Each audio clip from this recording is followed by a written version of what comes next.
ಶ್ರೀ ಬಸವ ಟಿವಿಯ ಸಮಸ್ತ ವೀಕ್ಷಕರಿಗೂ ಆರೋಗ್ಯ ಆಧ್ಯಾತ್ಮ ಕಾರ್ಯಕ್ರಮಕ್ಕೆ ಸ್ವಾಗತ ಸುಸ್ವಾಗತ. ಪ್ರಿಯ ವೀಕ್ಷಕರೇ, ಇಂದಿನ ಸಮಾಜದಲ್ಲಿ ಎಲ್ಲ ಜನಸಾಮಾನ್ಯರಿಗೂ ಅತಿ ಮುಖ್ಯವಾಗಿ ಬೇಕಾಗಿರುವಂತಹ ಆಸ್ತಿ ಐಶ್ವರ್ಯ ಅಂದರೆ ಆರೋಗ್ಯ. ಆರೋಗ್ಯವೇ ಮಹಾಭಾಗ್ಯ ಆಗಿದೆ. ಆರೋಗ್ಯದ ಬಗ್ಗೆ ನಾವು ಹೆಚ್ಚಿನ ಮಾಹಿತಿನ ತಿಳ್ಕೊಂಡಿರಬೇಕು. ನಮ್ಮ ಆರೋಗ್ಯನ ನಾವು ಹೇಗೆ ಸುಧಾರಿಸ್ಕೋಬೇಕು ಅನ್ನೋ ಒಂದು ಪ್ರಜ್ಞೆ ನಮ್ಮಲ್ಲಿ ಇರಬೇಕು ಅಂದರೆ ನಮಗೆ ವೈದ್ಯರ ಸಂಪರ್ಕ ಇರಬೇಕಾಗಿರೋದು ಅತ್ಯವಶ್ಯಕ. ಅಂತಹ ವೈದ್ಯರ ಸಂಪರ್ಕವನ್ನು ಇಟ್ಕೊಂಡು ಆ ವೈದ್ಯರ ಸಲಹೆಯ ಮೇರೆಗೆ ನಮ್ಮ ಆರೋಗ್ಯವನ್ನು ಹೇಗೆ ಸುಧಾರಣೆ ಮಾಡ್ಕೋಬೇಕು ಅನ್ನೋದ್ರ ಬಗ್ಗೆ ಒಂದು ಕಾಳಜಿಯನ್ನು ಇಟ್ಕೊಂಡು ನಿಮ್ಮೆಲ್ರಿಗೂ ನಿಮ್ಮ ಮನೆಯ ಒಳಗೆ ಆರೋಗ್ಯ ಭಾಗ್ಯ ಹೇಗೆ ಸಿಗಬೇಕು ಅನ್ನೋದ್ರ ಬಗ್ಗೆ ಆರೋಗ್ಯ ಮಾಹಿತಿನ ತಿಳಿಸೋದಕ್ಕೆ ಇರೋವಂಥ ಕಾರ್ಯಕ್ರಮ ಆರೋಗ್ಯ ಆಧ್ಯಾತ್ಮ ಅನ್ನೋವಂಥ ಈ ಒಂದು ಸುಂದರವಾದ ಕಾರ್ಯಕ್ರಮ. ಇವತ್ತಿನ ಈ ಆರೋಗ್ಯ ಆಧ್ಯಾತ್ಮ ಕಾರ್ಯಕ್ರಮದಲ್ಲಿ ವೈದ್ಯರಾಗಿ ಆಗಮಿಸಿರುವಂತಹ ಶ್ರೀಮತಿ ಡಾಕ್ಟರ್ ರೇಖಾ ರಾಜೇಂದ್ರ ಕುಮಾರ್ ಅವರು ಸ್ತ್ರೀ ರೋಗ ತಜ್ಞರು ಹಾಗೂ ಬಂಜೆತನ ನಿವಾರಣಾ ತಜ್ಞರು. ಇವರು 30 ವರ್ಷಗಳಿಂದ ಈ ಒಂದು ಕ್ಷೇತ್ರದಲ್ಲಿ ಸೇವೆಯನ್ನು ಸಲ್ಲಿಸ್ತಾ ಬಂದಿದ್ದಾರೆ. ಇವರ ಮೂಲಕ ನಿಮಗೆ ಇವತ್ತು ಸ್ತ್ರೀ ರೋಗದ ಬಗ್ಗೆ ಹೆಚ್ಚು ಮಾಹಿತಿಯನ್ನು ತಿಳಿಸ್ಕೊಡ್ತಾ ಇದ್ದೀವಿ. ಮೇಡಮ್, ನಿಮಗೆ ಆರೋಗ್ಯ ಆಧ್ಯಾತ್ಮ ಕಾರ್ಯಕ್ರಮಕ್ಕೆ ಹೃತ್ಪೂರ್ವಕ ಸ್ವಾಗತವನ್ನು ಬಯಸ್ತಾ ಇದ್ದೀನಿ. ನಿಮಗೂ ನಮಸ್ಕಾರ. ನಾವು ಕಳೆದ ಸಂಚಿಕೆಯಲ್ಲಿ ಮಾತಾಡ್ತಾ ಇದ್ವಿ ಕಿಶೋರಿಯರ ಸಮಸ್ಯೆಗಳು, ಅದ್ರ ಬಗ್ಗೆ ಮಾತಾಡ್ತಾ ಇದ್ವಿ. ಒಂದು ಹೆಣ್ಣು ಮಗು ಒಂದು ಹಂತಕ್ಕೆ ಬಂದಾಗ, ಋತುಮತಿ ಆದಾಗ ಏನೆಲ್ಲ ಸಮಸ್ಯೆಗಳನ್ನ ಎದುರಿಸ್ತಾಳೆ, ಅದನ್ನ ಹೇಗೆಲ್ಲ ನಿವಾರಿಸ್ಕೋಬೇಕು ಅನ್ನೋದ್ರ ಬಗ್ಗೆ ತುಂಬಾ ಸೊಗಸಾಗಿ ತಿಳ್ಕೊಟ್ಟಿದ್ರಿ. ಈಗ ಅದರ ಒಂದು ಮುಂದಿನ ಹಂತ ಅಂತ ಹೋದಾಗ ಆ ಹೆಣ್ಣು ಮದುವೆ ವಯಸ್ಸಿಗೆ ಬರ್ತಾಳೆ. ಮದುವೆ ವಯಸ್ಸಿಗೆ ಬಂದಾಗ ಆಸ್ ಯೂಶುವಲ್ ಅವಳ ಲೈಂಗಿಕ ಜೀವನ ಹೇಗಿರುತ್ತೆ ಅಥವಾ ಗರ್ಭಧಾರಣೆ ಅದೆಲ್ಲ ಹೇಗಾಗುತ್ತೆ ಅನ್ನೋದ್ರ ಬಗ್ಗೆ ಒಂದು ಕುತೂಹಲ ಇರುತ್ತೆ. ಈಗ ವಿವಾಹವಾದ ತಕ್ಷಣಕ್ಕೇನೆ ಗರ್ಭಧಾರಣೆ ಮಾಡ್ಕೊಳ್ಳೋದು ಹೆಣ್ಮಕ್ಳಿಗೆ ಇಷ್ಟ ಇಲ್ಲದೆ ಇರೋವಂಥ ಒಂದು ಸಂಗತಿ. ಅದರಿಂದ ಅವರ ಸೌಂದರ್ಯ ಹಾಳಾಗತ್ತೆ ಅನ್ನೋ ಒಂದು ಪ್ರಜ್ಞೆ ಇದೆ ಅವರಲ್ಲಿ. ಆ ಒಂದು ಕಾನ್ಸೆಪ್ಟನ್ನೇ ನಾವು ಮೊದಲು ತಗೊಳ್ಳೋದಾದ್ರೆ, ವಿವಾಹ ಆದಾಗ ಹೆಣ್ಣು 20-25 ವರ್ಷದ ಒಳಗೆ ಇರ್ತಾಳೆ. ಅವಳ ಸೌಂದರ್ಯ ಕೂಡ ಹೆಚ್ಚಾಗಿರುತ್ತೆ. ಅದೇ ಸೌಂದರ್ಯ ಒಂದು ಮಗು ಆದ ತಕ್ಷಣ ಫುಲ್ ಕುಂದೋಗುತ್ತೆ ಅನ್ನೋ ಒಂದು ಭಾವನೆ ಇದೆಯಲ್ಲ, ಅದು ಎಷ್ಟರ ಮಟ್ಟಿಗೆ ನಿಜ ಅನ್ನೋದ್ರ ಬಗ್ಗೆ ನಮ್ಮ ವೀಕ್ಷಕರಿಗೆ ತಿಳಿಸ್ಕೊಡಿ ಮೇಡಮ್. ಈಗ ಚಿಕ್ಕ ವಯಸ್ಸಿನಲ್ಲೇ ಮದುವೆ ಆಗಿಬಿಟ್ರೆ ಅರೌಂಡ್ ಎಸ್ಪೆಷಲಿ ಗ್ರಾಮೀಣ ಪ್ರದೇಶಗಳಲ್ಲಿ 18 ವರ್ಷ 20 ವರ್ಷಕ್ಕೆ ಮದುವೆ ಮಾಡ್ತಾರೆ. ನಮ್ಮ ನಗರದ ಪ್ರದೇಶಗಳಲ್ಲಿ ಹೆಣ್ಣು ಮಕ್ಕಳು ಅಷ್ಟು ಬೇಗ ಮದುವೆಗೆ ಒಪ್ಪೋದಿಲ್ಲ. ಅವರು ಒಂದೇ ನಾನು ಕೆಲಸಕ್ಕೆ ಹೋಗಬೇಕು, ನಾನು ಸ್ವಾವಲಂಬಿ ಆಗಬೇಕು, ನಾನು ಫೈನಾನ್ಷಿಯಲಿ ಇಂಡಿಪೆಂಡೆಂಟ್ ಆಗಬೇಕು, ಏನೇನೋ ಅವರ ಆಸೆ ಆಕಾಂಕ್ಷೆಗಳನ್ನ ಮುಂದಿಡ್ತಾರೆ. ಮದುವೆ ಅನ್ನೋದು ಸ್ವಲ್ಪ ಹಿಂದೆ ಹೋಗುತ್ತೆ. ಈ ಹಳ್ಳಿ ಮಕ್ಕಳಲ್ಲಿ ಅವರಿಗೂ ಆಸೆ ಆಕಾಂಕ್ಷೆಗಳಿರ್ಬೋದು. ನಾನು ಹಳ್ಳಿ ನಗರ ಪ್ರದೇಶ ಅಂತ ನಾನು ಪ್ರತ್ಯೇಕ ಮಾಡ್ತಾ ಇಲ್ಲ, ಬಟ್ ಸಾಮಾನ್ಯವಾಗಿ ಆಗುವಂತಹ ಸಂಗತಿಯನ್ನು ನಾನು ಹೇಳ್ತಾ ಇದ್ದೀನಿ ಅಷ್ಟೇ. ಆಗ ಅಪ್ಪ ಅಮ್ಮಂದರ ಒತ್ತಾಯಕ್ಕೆ ಕಟ್ಟಿಬಿದ್ದು ಅಜ್ಜಿಗೆ ಆರೋಗ್ಯ ಚೆನ್ನಾಗಿಲ್ಲ, ಅಜ್ಜಿ ಸಾಯೋದ್ರೊಳಗಡೆ ನಿನ್ನ ಮದುವೆ ನೋಡಬೇಕು, ಇಂಥ ಕ್ಷುಲ್ಲಕ ಕಾರಣಗಳನ್ನೆಲ್ಲ ಮುಂದಿಟ್ಕೊಂಡು ಆ ಮಗುವಿಗೆ ತಾಳಿ ಗಂಟು ಹಾಕಿಬಿಡ್ತಾರೆ. ಸೊ ಹಾಗಾದಾಗ ನೆಕ್ಸ್ಟ್ ಪ್ರಶ್ನೆ ಅವರಲ್ಲಿ ಬರುತ್ತೆ, ಏನು ಅಂದರೆ ನಾನು ವಿದ್ಯಾಭ್ಯಾಸ ಮುಂದುವರಿಸಬೇಕಾ, ನಾನು ಫೈನಾನ್ಷಿಯಲಿ ಇಂಡಿಪೆಂಡೆಂಟ್ ಆಗಬೇಕಾ, ಮದುವೆ ಅಂತೂ ಆಗೋಯ್ತು, ಮದುವೆ ಆದಮೇಲೆ ನಾನು ಹೇಗಿರಬೇಕು, ಅದರಲ್ಲಿ ಅವನ ಗಂಡನ ಸಹಾಯನೂ ಬೇಕಾಗುತ್ತೆ. ಆಕೆ ವಿದ್ಯಾಭ್ಯಾಸ ಮುಂದುವರಿಸಬೇಕು ಅಂದರೆ, ಈಗ ನೋಡಿ 18 ವರ್ಷಕ್ಕೆ ಮದುವೆ ಆಯಿತು ಅಂದರೆ ಆಕೆ ಆಲ್ಮೋಸ್ಟ್ ಡಿಗ್ರಿನೂ ಕಂಪ್ಲೀಟ್ ಮಾಡಿರಲ್ಲ. ಅಟ್ಲೀಸ್ಟ್ ಡಿಗ್ರಿ ಆದರೂ ಆಗಲೇಬೇಕು ನನ್ನ ಪ್ರಕಾರ. ಯಾಕಂದರೆ ಇವತ್ತಿದ್ದ ಹಾಗೆ ನಾಳೆ ಇರೋದಿಲ್ಲ, ನಮ್ಮ ಭವಿಷ್ಯ ನಮಗೆ ಗೊತ್ತಿಲ್ಲ. ನಾಳೆ ಏನಾದರೂ ಆಕೆ ಕೆಲಸಕ್ಕೆ ಹೋಗಬೇಕಾದಂಥ ಪರಿಸ್ಥಿತಿ ಬಂತು ಅಂದರೆ ಒಂದು ಗ್ಯಾಪ್ ಕೊಟ್ಟ ಮೇಲೆ 10 ವರ್ಷ 15 ವರ್ಷ ಗ್ಯಾಪ್ ಕೊಟ್ಟು ಮಕ್ಕಳನ್ನ ಹುಟ್ಟಿಸಿ ಬೆಳೆಸಿ ದೊಡ್ಡವ್ರು ಮಾಡಿದ ಮೇಲೆ ಏನಿಲ್ಲ ಅಂದರೂ ಆಚೀಚೆ ನೋಡೋತ್ತಿಗೆ 10-15 ವರ್ಷ ಕಳೆದು ಹೋಗ್ಬಿಟ್ಟಿರುತ್ತೆ. ಆಕೆಗೊಂದು ನಡುಪ್ರಾಯ ಬಂದಿರುತ್ತೆ. 35-40 ವರ್ಷ ಆದಾಗ ಆಕೆ ಅಯ್ಯೋ ನಾನು ಆಗ ನಂದು ಎಜುಕೇಷನ್ ಮುಗಿಸ್ಕೊಬೇಕಿತ್ತು ಅನ್ನೋವಂತಹ ಪಶ್ಚಾತ್ತಾಪ ಪಡಬೇಕೇ ಹೊರತು ಆ ಹುಮ್ಮಸ್ಸು ತುಂಬ ಜನರಲ್ಲಿ ಇರೋದಿಲ್ಲ. ಎಲ್ಲೋ ಒಂದು 5-10% ಜನರು ಖಂಡಿತ ಆಮೇಲೂ ಮುಂದುವರಿಸಿಕೊಂಡು ಕೆಲಸಕ್ಕೆ ಹೋಗಿ ಹೊಸ ಕೆಲಸ ಹುಡ್ಕೊಂಡು ಅಥವಾ ಈವ್ನಿಂಗ್ ಕಾಲೇಜ್ಗೆ ಹೋಗಿ ವಿದ್ಯಾಭ್ಯಾಸ ಕಂಪ್ಲೀಟ್ ಮಾಡುವಂಥ ಧೀರರು, ಒಂಥರ ಕಮಿಟ್ ಆಗಿರೋರು ಬೇಕಾದಷ್ಟು ಜನ ಇದ್ದಾರೆ. ಆದರೆ ಬಹುತೇಕ 90% ಹೆಣ್ಣು ಮಕ್ಕಳು ಸಂಸಾರ ತಾಪತ್ರದಲ್ಲಿ ಮುಳುಗಿ ಹೋಗ್ಬಿಟ್ಟಿರ್ತಾರೆ. ಸೊ ಹಾಗಾಗಿ ಸಮಸ್ಯೆಗಳನ್ನೆಲ್ಲ ಆಕೆ ಮೊದಲೇ ಅಂದರೆ ಮದುವೆ ಆದರೆ ಆಯಿತು, ಓಕೆ ಅದು ಮುಗೀತು, ಅದನ್ನೇ ಹಿಂತಿರುಗಿ ನೋಡುವಂಥ ಅವಶ್ಯಕತೆ ಇಲ್ಲ. ಬಟ್ ನೆಕ್ಸ್ಟ್ ಏನು ಮಾಡಬೇಕು ಅನ್ನೋದರಲ್ಲಿ ಗಂಡನ ಸಹಕಾರ ಕೂಡ ಬೇಕಾಗತ್ತೆ. ಸೊ ಹಾಗಿದ್ದಾಗ ಈ ಪ್ರೆಗ್ನೆನ್ಸಿ ಅನ್ನೋದು ಇನ್ನೊಂದು ಸವಾಲಾಗುತ್ತೆ. ಅದನ್ನ ಆಕೆ ಬಯಸಿ ಪ್ರೆಗ್ನೆಂಟ್ ಆಗಬೇಕೇ ಹೊರತು, ಬಯಸಿ ಗರ್ಭಿಣಿ ಆಗಬೇಕು ಹೊರತು, ಪೂರ್ವ ನಿರ್ಧಾರಿತವಾಗಿ ಗರ್ಭಿಣಿ ಆಗಬೇಕೇ ಹೊರತು ಗರ್ಭಿಣಿ ಆದಮೇಲೆ ಆಕೆ ಯೋಚನೆ ಮಾಡುವಂತಹ ಸಂದರ್ಭ ಸನ್ನಿವೇಶ ಹುಟ್ಟಬಾರ್ದು. ಅಂದರೆ ಅವರಿಗೆ ಅದ್ರ ಬಗ್ಗೆ ಅರಿವಿರಬೇಕು ಮುಂಚೆನೆ. ನನಗೆ ಹೀಗಾದರೆ ಪ್ರೆಗ್ನೆನ್ಸಿ ಆಗತ್ತೆ, ಪ್ರೆಗ್ನೆನ್ಸಿ ಆದರೆ ನಾನು ಅದನ್ನು ನಿಭಾಯಿಸಬಲ್ಲೆನಾ, ನನಗೆ ಇವಾಗ ಬೇಕಾ ಇಲ್ಲ ನಾನು ಮುಂದೆ ಹಾಕಬೇಕಾ ಅನ್ನೋದು. ಇದು ಅವ್ರಿಗೆ ಕಾಡೋದು ಸೌಂದರ್ಯ ಮಾಸುತ್ತಾ ಅನ್ನೋ. ಹೌದು. ಪ್ರೆಗ್ನೆನ್ಸಿ ಆದಾಕ್ಷಣ ಈವನ್ ಡೆಲಿವರಿ ಆದಾಕ್ಷಣ ನನ್ನ ಪ್ರಕಾರ ಸೌಂದರ್ಯಕ್ಕೇನೂ ಆಗೋದಿಲ್ಲ. ಸೌಂದರ್ಯ ಅನ್ನೋದು ನನ್ನ ಪ್ರಕಾರ ನನ್ನ ಅರಿವಿಗೆ ಬಂದ ಮಟ್ಟಿಗೆ ಅದು ಎಂಟೈರ್ಲಿ ಡಿಫರೆಂಟ್. ಅಂದರೆ ನಿಮ್ಮ ದೇಹದ ಆರೋಗ್ಯ ಚೆನ್ನಾಗಿರಬೇಕು, ನಿಮ್ಮ ಮಾನಸಿಕ ಆರೋಗ್ಯ ಚೆನ್ನಾಗಿರಬೇಕು, ನೀವು ನಿಮ್ಮ ಬಗ್ಗೆ, ನಿಮ್ಮ ಮನೆಯವರ ಬಗ್ಗೆ, ನಿಮ್ಮ ಕುಟುಂಬದ ಬಗ್ಗೆ, ಸಮಾಜದ ಬಗ್ಗೆ ಒಳ್ಳೆ ಭಾವನೆಗಳನ್ನು ಬೆಳೆಸ್ಕೊಂಡ್ರೆ ಅದೇ ಸೌಂದರ್ಯ. ನಮ್ಮ ಮನಸ್ಸು ಉಲ್ಲಸಿತವಾಗಿದ್ರೆ ಅದೇ ಸೌಂದರ್ಯ. ಸೌಂದರ್ಯ ಅನ್ನೋದು ನೋಡಿದಾಕ್ಷಣ, ಹೌದು, ನೋಡಿದಾಕ್ಷಣ ಚೆನ್ನಾಗಿದ್ರೆ ಅದೇ ಸೌಂದರ್ಯ ಅಲ್ಲ. ಆಕೆ ಎಲ್ಲರ ಬಗ್ಗೆಯನ್ನು ಒಳ್ಳೆಯ ಭಾವನೆ ಇಟ್ಕೊಳ್ಬೇಕು. ಆಕೆ ಬಂದಾಗ ಬೇರೆಯವರು ಮುಖದಲ್ಲಿ ನಗು ಅರಳಬೇಕು, ಮಂದಹಾಸ ಬರಬೇಕು. ಅದು ಆಕೆಯ ಸೌಂದರ್ಯ, ಅದು ಮೌಲ್ಯ, ಅದು ಆಕೆಯ ಮೌಲ್ಯ ಅಂತ ಹೇಳ್ತೀನಿ. ಹೊರತು ಪ್ರೆಗ್ನೆಂಟ್ ಆದ ತಕ್ಷಣ ನನ್ನ ಸೌಂದರ್ಯ ಹೋಯ್ತು, ಡೆಲಿವರಿ ಆದ ತಕ್ಷಣ ಸೌಂದರ್ಯ ಹೋಯ್ತು, ಇವೆಲ್ಲ ಮೀನಿಂಗ್ಲೆಸ್. ನೀವಾಗಲೇ ಹೇಳಿದ್ರಿ ಮ್ಯಾಮ್, ಹಳ್ಳಿನಲ್ಲಿ ಅದರಲ್ಲೂ ಸಿಟಿಯಲ್ಲಿ ಇರೋವಂಥ ಹೆಣ್ಮಕ್ಳು ತಮ್ಮ ಜೀವನ ಹೀಗೆ ಇರಬೇಕು ಅನ್ನೋದ್ರ ಬಗ್ಗೆ ಪೋಷಕರ ಹತ್ರ ನೇರವಾಗಿ ಹೇಳ್ಕೊತಾರೆ. ಆದರೆ ಹಳ್ಳಿನಲ್ಲಿ ಹೆಣ್ಮಕ್ಳಿಗೆ ಅಷ್ಟು ಸ್ವಾತಂತ್ರ್ಯ ಇರಲ್ಲ ಅಂತ. ಸೊ ಅಂತ ಸ್ವಾತಂತ್ರ್ಯ ಇಲ್ಲದೆ ಇದ್ದಾಗ ಆ ಒಂದು ಹೆಣ್ಣು ಮಗುಗೆ ಮದ್ವೆ ಮಾಡಿ ಕೊಟ್ಬಿಡ್ತಾರೆ. ಮದ್ವೆ ಮಾಡಿ ಕೊಟ್ಟ ಮೇಲೆ ಅವಳು ಆ ಒಂದು ಅಂದ್ರೆ ಒಂದು ಪರಿಕಲ್ಪನೆನೇ ಇರೋದಿಲ್ಲ ಅವಳಿಗೆ, ನನ್ ಮುಂದಿನ ಜೀವನ ಹೀಗಿರ್ಬೇಕು ಅಂತ. ಆ ಯೋಚನೆ ಬರೋಕ್ ಮುಂಚೆನೆ ಪೋಷಕರು ಅವಳನ್ನ ವಿವಾಹದ ಒಂದು ಬಂಧನದಲ್ಲಿ ಸಿಲುಕಿಸ್ಬಿಡ್ತಾರೆ. ಆ ಟೈಮಲ್ಲಿ ಆ ಹೆಣ್ಣು ಅದಕ್ಕೆ ಸಂಪೂರ್ಣವಾಗಿ ಹೊಂದ್ಕೋಬೇಕು ಅಂದ್ರೆ ಅವಳ ಮನಸ್ಥಿತಿ ಹೇಗಿರ್ಬೇಕು, ಅಥವಾ ಆ ಮನಸ್ಥಿತಿ ಬರ್ಬೇಕು ಅಂದ್ರೆ ಅವಳು ಏನ್ ಮಾಡ್ಬೇಕು? ಒಂದು, ಫಸ್ಟ್ ಆಫ್ ಆಲ್ ಮದುವೆ ಮಾಡಿರೋದು ಆಗೋಯ್ತು ವಿಷಯ. ನೆಕ್ಸ್ಟು ಅಮ್ಮ ಅಥವಾ ಕೊಟ್ಟಿರೋ ಮನೆಯಲ್ಲಿ ಅತ್ತೆ ಅನ್ನಿಸ್ಕೊಂಡವರು, ಗಂಡ, ಮಾವ, ಮೈದುನ ಯಾರಿದ್ದಾರೆ ಅವರ ಕಡೆಯಿಂದ ಸಹಕಾರ ಬೇಕಾಗುತ್ತೆ. ಯಾಕಂದರೆ ಈ ಹುಡುಗಿ ಕಂಪ್ಲೀಟ್ ಆಗಿ ಹೊಸ ವಾತಾವರಣಕ್ಕೆ ಬಂದಿರುವಂಥ ಹುಡುಗಿ, ಅದು ಕೂಡ ಚಿಕ್ಕ ಹುಡುಗಿ. ಒಂದು 25-30 ಆದ್ಮೇಲೆ ಒಂದು ಅವರಿಗೆ ಪ್ರಜ್ಞೆ ಬಂದಿರುತ್ತೆ, ಒಂದು ಮೆಂಟಲಿ ಡೆವಲಪ್ ಆಗಿರ್ತಾರೆ. ಇದು ಏನೂ ಗೊತ್ತಿರಲ್ಲ, 18ಕ್ಕೇನೆ ಮದುವೆ ಮಾಡಿರ್ತಾರೆ. ಎಲ್ಲದಕ್ಕೂ ಅಡ್ಜಸ್ಟ್ ಆಗಬೇಕು ಅವಳು. ಅದು ಕೂಡ ಅದೇ ಊರಲ್ಲಿಲ್ಲ, ಬೇರೆ ಊರಿನಲ್ಲಿ ಕೊಟ್ಟಿದ್ದಾರೆ ಅಥವಾ ಪರದೇಶಕ್ಕೆ ಕೊಟ್ಟಿದ್ದಾರೆ ಅಂತಂದ್ರೆ ಹೋಗಿ ಬರುವಂತಹ ಸವಲತ್ತು ಇರೋದಿಲ್ಲ ಆಕೆಗೆ. ಸೊ ಮಾನಸಿಕವಾಗಿ ಆಕೆ ಸದೃಢವಾಗಬೇಕಾಗತ್ತೆ. ಇದ್ರ ಬಗ್ಗೆ ಆಕೆನೇ ಸ್ವಾವಲಂಬನೆ ಬೆಳೆಸ್ಕೊಳ್ಬೇಕು. ಮನೆಯಲ್ಲಿರುವವರು, ಗಂಡನ ಮನೆಯವರು ಎಲ್ಲರೂ ಸಹಕಾರ ಕೊಡಬೇಕಾಗತ್ತೆ. ಹಾಗಾಗಿ ಆಕೆ ಮಾನಸಿಕವಾಗಿ ಡೆವಲಪ್ ಆಗಬೇಕಾಗತ್ತೆ, ಮಾನಸಿಕವಾಗಿ ಸ್ಟ್ರಾಂಗ್ ಆಗಬೇಕಾಗತ್ತೆ. ಮತ್ತೆ ಲೈಂಗಿಕ ವಿಚಾರ ತಗೊಂಡ್ರೆ ಅವಳಿಗೆ ಮದುವೆ ಅನ್ನೋ ಕಾನ್ಸೆಪ್ಟೇ ಗೊತ್ತಿರ್ಲಿಕ್ಕಿಲ್ಲ. ಆ ಒಂದು ಏಜ್ ನಲ್ಲಿ ಪೋಷಕರ ಒತ್ತಾಯದಿಂದ ಮದುವೆ ಅನ್ನೋದು ಆಗ್ಬಿಡುತ್ತೆ. ಸೊ ಹೊರಗಿನ ಒಂದು ಬೇರೆ ಒಂದು ಕುಟುಂಬಕ್ಕೆ ಅವಳು ಹೊಂದ್ಕೋಬೇಕಾಗತ್ತೆ. ಅಂತ ಟೈಮಲ್ಲಿ ಹೊಸದಾಗಿ ಬರುವಂತ ಈ ಲೈಂಗಿಕ ವಿಚಾರ ಏನಿದೆ ಅದಕ್ಕೆ ಅವಳು ಹೇಗೆ ಹೊಂದ್ಕೋತಾಳೆ, ಅದ್ರ ಬಗ್ಗೆ ಒಂದು ಕಲ್ಪನೆನೇ ಇಲ್ಲ ಅಂದಾಗ ಅವಳು ಹೇಗೆ ಹೊಂದ್ಕೋಬೇಕು, ಅಥವಾ ಹೊಂದ್ಕೊಳ್ಳೋ ಹಾಗೆ ಯಾವ ರೀತಿ ಹುರಿದುಂಬಿಸ್ಬೋದು ಅಂದ್ರೆ ಈಗ ನೋಡಿ, ಪಾತ್ರ ಏನು, ಮನೆಯವರ ಪಾತ್ರ. ನಾವು ಇದರಲ್ಲಿ ಡಾಕ್ಟರ್ಗಳು ಇದರಲ್ಲಿ ಮಹತ್ವದ ಪಾತ್ರ ವಹಿಸ್ತೀವಿ. ಇದು ಪೂರ್ತಿಯಾಗಿ ಆಕೆಗೆ ಅದರ ಬಗ್ಗೆ ಅರಿವನ್ನು ಮನೆಯಲ್ಲೇ ಕೊಡಕ್ಕೆ ಆಗದೆ ಹೋಗಬಹುದು, ತಾಯಿಗಾಗ್ಲಿ ಅಥವಾ ಬೇರೆ ಹೆಣ್ಣು ಮಕ್ಕಳಿಗಾಗ್ಲಿ. ಸಂಪೂರ್ಣ ಎಕ್ಸಾಂಪಲ್ ಈ ಫ್ಯಾಮಿಲಿ ಪ್ಲಾನಿಂಗ್ ಮೆಥಡ್ಸ್ ಅಂದ್ರೆ ಕಾಂಟ್ರಾಸೆಪ್ಷನ್ ಅಂತ ಏನ್ ಹೇಳ್ತೀವಿ. ಅರ್ಥಾತ್ ಆಕೆಗೆ ಮದುವೆ ಏನೋ ಆಗೋಯ್ತು, ಬಟ್ ಸಮಸ್ಯೆ, ನೆಕ್ಸ್ಟ್ ಸಮಸ್ಯೆ ಇದೆ. ಪ್ರೆಗ್ನೆನ್ಸಿ ಸಮಸ್ಯೆ ಅಂತ ನಾನು ಹೇಳಲ್ಲ, ಬಟ್ ಆ ವಿಚಾರ ಒಂದಿದೆ, ಅದನ್ನ ಅವಳು ದಾಟಬೇಕು ಅಥವಾ ಅದಕ್ಕೆ ಒಳಗಾಗಬೇಕು, ಅದು ಒಂದು ಪರೀಕ್ಷೆ ಅನ್ನೋ ತರ. ಸೊ ಆ ಪ್ರೆಗ್ನೆನ್ಸಿಯನ್ನು ಈಗ ತಗೊಳ್ಬೇಕಾ? ಈಗ ಲೈಂಗಿಕತೆ ಅನ್ನೋದು ಬೇರೆ, ಪ್ರೆಗ್ನೆನ್ಸಿ ಅನ್ನೋದು ಬೇರೆ, ಎಂಟೈರ್ಲಿ ಡಿಫರೆಂಟ್. ಆಕೆ ಮದುವೆ ಆದ್ಮೇಲೆ ಲೈಂಗಿಕತೆಗೆ ಆಗ್ತಾಳೆ, ಅರ್ಥಾತ್ ಅದು ಗಂಡ ಹೆಂಡಿರ ಮಧ್ಯದ ಸಂಬಂಧ, ಅದು ಬೇರೆ ವಿಚಾರ. ನಾವು ಮಾತನಾಡ್ತಿರೋದು ಪ್ರೆಗ್ನೆನ್ಸಿ ಅಂದ್ರೆ ಆಕೆ ಗರ್ಭಿಣಿ ಆಗಬೇಕಾ, ಅದನ್ನೀಗ ಆಕೆ ಆಹ್ವಾನಿಸಬೇಕಾ, ಅದನ್ನ ಈಗ ಆಕೆ ದೇಹ ತಡ್ಕೊಳ್ಳುತ್ತಾ, ಅಥವಾ ಮುಖ್ಯವಾದ ಬೇರೆ ವಿಚಾರಗಳಿದೆಯಾ ಅವಳಿಗೆ? ಈಗ ಬೇರೆ ವಿಚಾರಗಳನ್ನ ಆಕೆ ಮುಂದೆ ತಗೊಳ್ಬೇಕಾ? ಅರ್ಥಾತ್ ಗಂಡನ ಮನೆಗೆ ಧಾರಣೆಗೆ ಅವಳು ದೈಹಿಕವಾಗಿ ಅಥವಾ ಮಾನಸಿಕವಾಗಿ ಸಿದ್ಧಳಿದಾಳ ಅನ್ನೋದನ್ನ ಮೊದಲು ಅವಳು ನೋಡ್ಕೋಬೇಕು. ಸಿದ್ಧಳಿದಾಳ, ಅದಲ್ಲದೆ ಆಕೆಗೆ ಬೇರೆ ಅಂದ್ರೆ ಬೇರೆ ಸವಾಲುಗಳಿದೆಯಾ? ಎಕ್ಸಾಂಪಲ್ ಎಜುಕೇಶನ್, ಡಿಗ್ರಿ ಎಕ್ಸಾಮ್ ಇನ್ನೂ ಒಂದು ವರ್ಷ ಇದೆ, 2 ತಿಂಗಳಿದೆ, 6 ತಿಂಗಳಿದೆ ಅಂತ ಇರುವಾಗ್ಲೂ ಮದುವೆ ಮಾಡ್ಬಿಡ್ತಾರೆ. ಸೊ ಆಗ ಆ ಎಕ್ಸಾಮ್ ಕಂಪ್ಲೀಟ್ ಮಾಡೋದು ಇಸ್ ಮೋರ್ ಇಂಪಾರ್ಟೆಂಟ್ ಮಕ್ಕಳು ಮಾಡ್ಕೊಳ್ಳೋದಕ್ಕಿಂತ.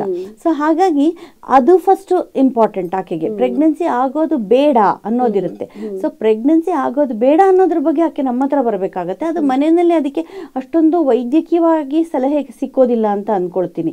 ಸೊ ಹಾಗೆ ನಮ್ಮ ಹತ್ರ ಬಂದಾಗ ನಾವು ಅವರಿಗೆ ವಿವಿಧ ವಿಧಾನಗಳು ಈ ತರ ಇದೆ ಅನ್ನೋದನ್ನ ತಿಳಿಸ್ತೀವಿ. ಈ ಕಾಂಟ್ರಾಸೆಪ್ಷನ್ ಅಥವಾ ಫ್ಯಾಮಿಲಿ ಪ್ಲಾನಿಂಗ್ ಮೆಥಡ್ಸ್ ಅಂತ ಏನ್ ಹೇಳ್ತೀವಲ್ಲ, ಅದು ಈಚ್ ವ್ಯಕ್ತಿಗೆ ಬೇರೆ ಬೇರೆ ತರದ್ದಿರುತ್ತೆ. ಎಲ್ರಿಗೂ ಒಂದೇ ತರ ಅಲ್ಲ. It's an not umbrella under which umbrella of contraception ಅಂತ ಅಲ್ಲ. ಅದರಲ್ಲಿ ವೈಯಕ್ತಿಕವಾಗಿ ಒಬ್ಬೊಬ್ಬರಿಗೆ it is tailored according to each needs ಅಂತ ಹೇಳ್ತೀವಲ್ಲ ಆ ಥರ. ಅಂದ್ರೆ ಮದುವೆ ಆಗಿ ಮಕ್ಕಳಿರೋರಿಗೆ ಬೇರೆ ತರ, ಈಗ ಮಗು ಬೇಡ, ಒಂದು ಮಗು ಚಿಕ್ಕದು, 2ನೇ ಮಗು ನಿಧಾನಕ್ಕೆ ಮಾಡ್ಕೊಳ್ಳೋಣ ಅಂತವ್ರಿಗೆ, ಇಲ್ಲ ಶುಗರ್ ಇದೆ ಅಂತವ್ರಿಗೆ ಬೇರೆ ತರ ಇರುತ್ತೆ, BP ಇರೋರಿಗೆ ಬೇರೆ ತರ ಕೊಡ್ತೀವಿ, ಬೇರೆ ಮೆಡಿಸಿನ್ಸ್ ತಗೊಳ್ಳೋರಿಗೆ ಬೇರೆ ತರ ಕೊಡ್ತೀವಿ, ಚಿಕ್ಕ ಮಕ್ಕಳು 18-19 ವರ್ಷದವರಿಗೆ ಬೇರೆ ತರ ಕೊಡ್ತೀವಿ, ಗಂಡು ಮಕ್ಕಳಿಗೆ ಕಾಂಟ್ರಾಸೆಪ್ಷನ್ ಅಡ್ವೈಸ್ ಮಾಡ್ತೀವಿ. ಫ್ಯಾಮಿಲಿ ಪ್ಲಾನಿಂಗ್ ಮೆಥಡ್ಸ್ ಗಂಡು ಮಕ್ಕಳಿಗೆ ಕೂಡ ಹೇಳ್ತೀವಿ. ಸೊ ಇದರಲ್ಲಿ ಹಲವಾರು ವಿಧಗಳಿದಾವೆ. ಕಾಂಟ್ರಾಸೆಪ್ಷನ್ ಅಂದಾಕ್ಷಣ ಪ್ರೆಗ್ನೆನ್ಸಿ ಆಗಬಾರ್ದು ಅಥವಾ ಕುಟುಂಬ ನಿಯೋಜನೆ, ಅದರ ಬಗ್ಗೆ ಬಹಳಷ್ಟು ವಿಧಾನಗಳಿವೆ. ನಿಮಗೆ ಯಾವುದು ಬೇಕು ಅನ್ನೋದನ್ನು ನಾವು ಸಜೆಸ್ಟ್ ಮಾಡ್ತೀವಿ. ಅದರಲ್ಲಿ ಕೂಡ ಒಂದು 3-4 ಮೆಥಡ್ಸ್ ಅನ್ನ ಅವ್ರ ಮುಂದೆ ಇಡ್ತೀವಿ. ಅದರಲ್ಲಿ ನಿಮಗೆ ಯಾವ ಮೆಥಡ್ ನಿಮಗೆ ಓಕೆ ಅನ್ನೋದನ್ನ ಆರಿಸ್ಕೊಳ್ಳಿ ಅನ್ನೋದು ಹೇಳ್ತೀವಿ. ಅಲ್ಲದೆ ಅವರಿಗೆ ಎಷ್ಟು ವರ್ಷ ನಮ್ಮ ಮಕ್ಕಳು ಬೇಡ ಅಂದ್ರೆ ಮದುವೆ ಆಗಿ ಎಷ್ಟು ವರ್ಷದ, ಈಗ 18 ವರ್ಷದ ಹುಡುಗಿಗೆ ಮದುವೆ ಆದ್ರೆ ಮೇ ಬಿ ಅವಳಿಗೆ 4-5 ವರ್ಷ ಮಕ್ಕಳು ಬೇಡ ಅನ್ನೋದಿರ್ಬೋದು. 25 ವರ್ಷಕ್ಕೆ ಮದುವೆ ಆದ್ರೆ ಆಕೆಗೆ 1-2 ವರ್ಷ ಮಕ್ಕಳು ಬೇಡ ಅನ್ನೋದಿರ್ಬೋದು. ಸೊ ಅವರ ಮದುವೆಯ ವಯಸ್ಸು, ಆಕೆಯ ವಯಸ್ಸು, ಅವರ ಗಂಡನ ವಯಸ್ಸು ಎಲ್ಲದರ ಮೇಲೆ ನಾವು ಆ ಕುಟುಂಬ ನಿಯೋಜನೆ ವಿಧಾನವನ್ನು ನಾವು ನಿರ್ಧರಿಸಿ ಆಕೆ ಮುಂದೆ ಇಡ್ತೀವಿ. ಹಾಗೇನ್ ನಾವು ಕನ್ಸಲ್ಟೇಷನ್ ಮಾಡಿದಾಗ ಅವರಿಬ್ಬರನ್ನು ಒಳಗೆ ಕರಿತೀವಿ, ಗಂಡ ಹೆಂಡತಿ ಇಬ್ಬರನ್ನು. ಯಾಕೆಂದ್ರೆ ಇಬ್ಬರಿಗೂ ಸಂಬಂಧಿತವಾದ ವಿಷಯ, ಅವರಿಬ್ರು ಸೇರಿ ಆ ನಿರ್ಧಾರ ತಗೊಳ್ಬೇಕಾಗತ್ತೆ. ಸೊ ಹಾಗಾಗಿ ನಾವು ಕುಟುಂಬ ನಿಯೋಜನೆ ವಿಧಾನಗಳನ್ನು ಅವ್ರಿಗೆ ತಿಳಿಸ್ತೀವಿ. ಅವರು ಸಿಲೆಕ್ಟ್ ಮಾಡ್ಕೊಳ್ಳೋದು ಅವ್ರಿಗೆ ಬಿಟ್ಟಿರೋದು. ಡಿಸಿಷನ್ ಇಸ್ ದೇಯರ್ಸ್, ಅಡ್ವೈಸ್ ಮಾಡೋದು ನಾವು ಅಷ್ಟೇ ಅದ್ರ ಬಗ್ಗೆ. ಸೊ ಇದು ಕಾಂಟ್ರಾಸೆಪ್ಷನ್ ಅನ್ನೋದು ಒಂದು ವಿಚಾರ. ಇನ್ನೊಂದು ವಿಚಾರ, ಇದರಲ್ಲಿ ಎಷ್ಟೋ ಜನ ಹೆಣ್ಣು ಮಕ್ಕಳು ಮದುವೆಗಿಂತ ಮುಂಚೆನೆ ಬಂದು ಕೇಳ್ಕೊಂಡು ಹೋಗ್ತಾರೆ. ಇನ್ನು ಕೆಲವರು ಮದುವೆ ಆದ್ಮೇಲೆ ತಕ್ಷಣ ಬಂದು ಕೇಳ್ಕೊಂಡು ಹೋಗ್ತಾರೆ. ಏನು ಅಂದ್ರೆ ನಾವು ಪ್ರೆಗ್ನೆನ್ಸಿ ಮಾಡ್ಕೊಳ್ಬೇಕಾ ಅನ್ನೋದು ಒಂದು ವಿಚಾರ ಆದ್ರೆ, ಇನ್ನೊಂದು ವಿಚಾರ ಕೇಳ್ತಾರೆ, ನಾವು ಪ್ರೆಗ್ನೆನ್ಸಿ ಮಾಡ್ಕೊಳ್ಳೋದಕ್ಕೆ ನಮ್ಮ ಆರೋಗ್ಯ ಹೇಗಿರಬೇಕು, ನಮ್ಗೆ ಈ ವರ್ಷ ಬೇಡ, ನಾವು 2023 ಜುಲೈಗೆ ನಾವು ಪ್ರೆಗ್ನೆನ್ಸಿ ಮಾಡ್ಕೊಳ್ಳೋಣ ಅಂತ ಇದ್ದೀವಿ. ಈ ಪರಿಕಲ್ಪನೆ ಎಲ್ಲ ಮುಂಚೆ ಇರ್ಲೇ ಇಲ್ಲ. ಒಂದೇ ಪ್ರೆಗ್ನೆನ್ಸಿ ಬೇಡ ಅಂತ ಇದ್ದಿದ್ದೇನೆ ದೊಡ್ಡ ವಿಚಾರ ಆಗಿತ್ತು. ಅದೇ ಒಂದು ದೊಡ್ಡ ಅಚ್ಚರಿ, ಎಷ್ಟೊಂದು ಮುಂದುವರೆದು ಬಿಟ್ಟಿದ್ದಾಳೆ ಇವಳು ಅನ್ನೋ ಮಟ್ಟಕ್ಕೆ ತಲುಪಿತ್ತು. ಈಗ ಅದನ್ನು ದಾಟಿ ನನಗೆ ಇಂಥ ವರ್ಷಕ್ಕೆ ಬೇಕು ಅನ್ನೋವಂತ ಲೆವೆಲಿಗೆ ಹೋಗಿದ್ದಾರೆ.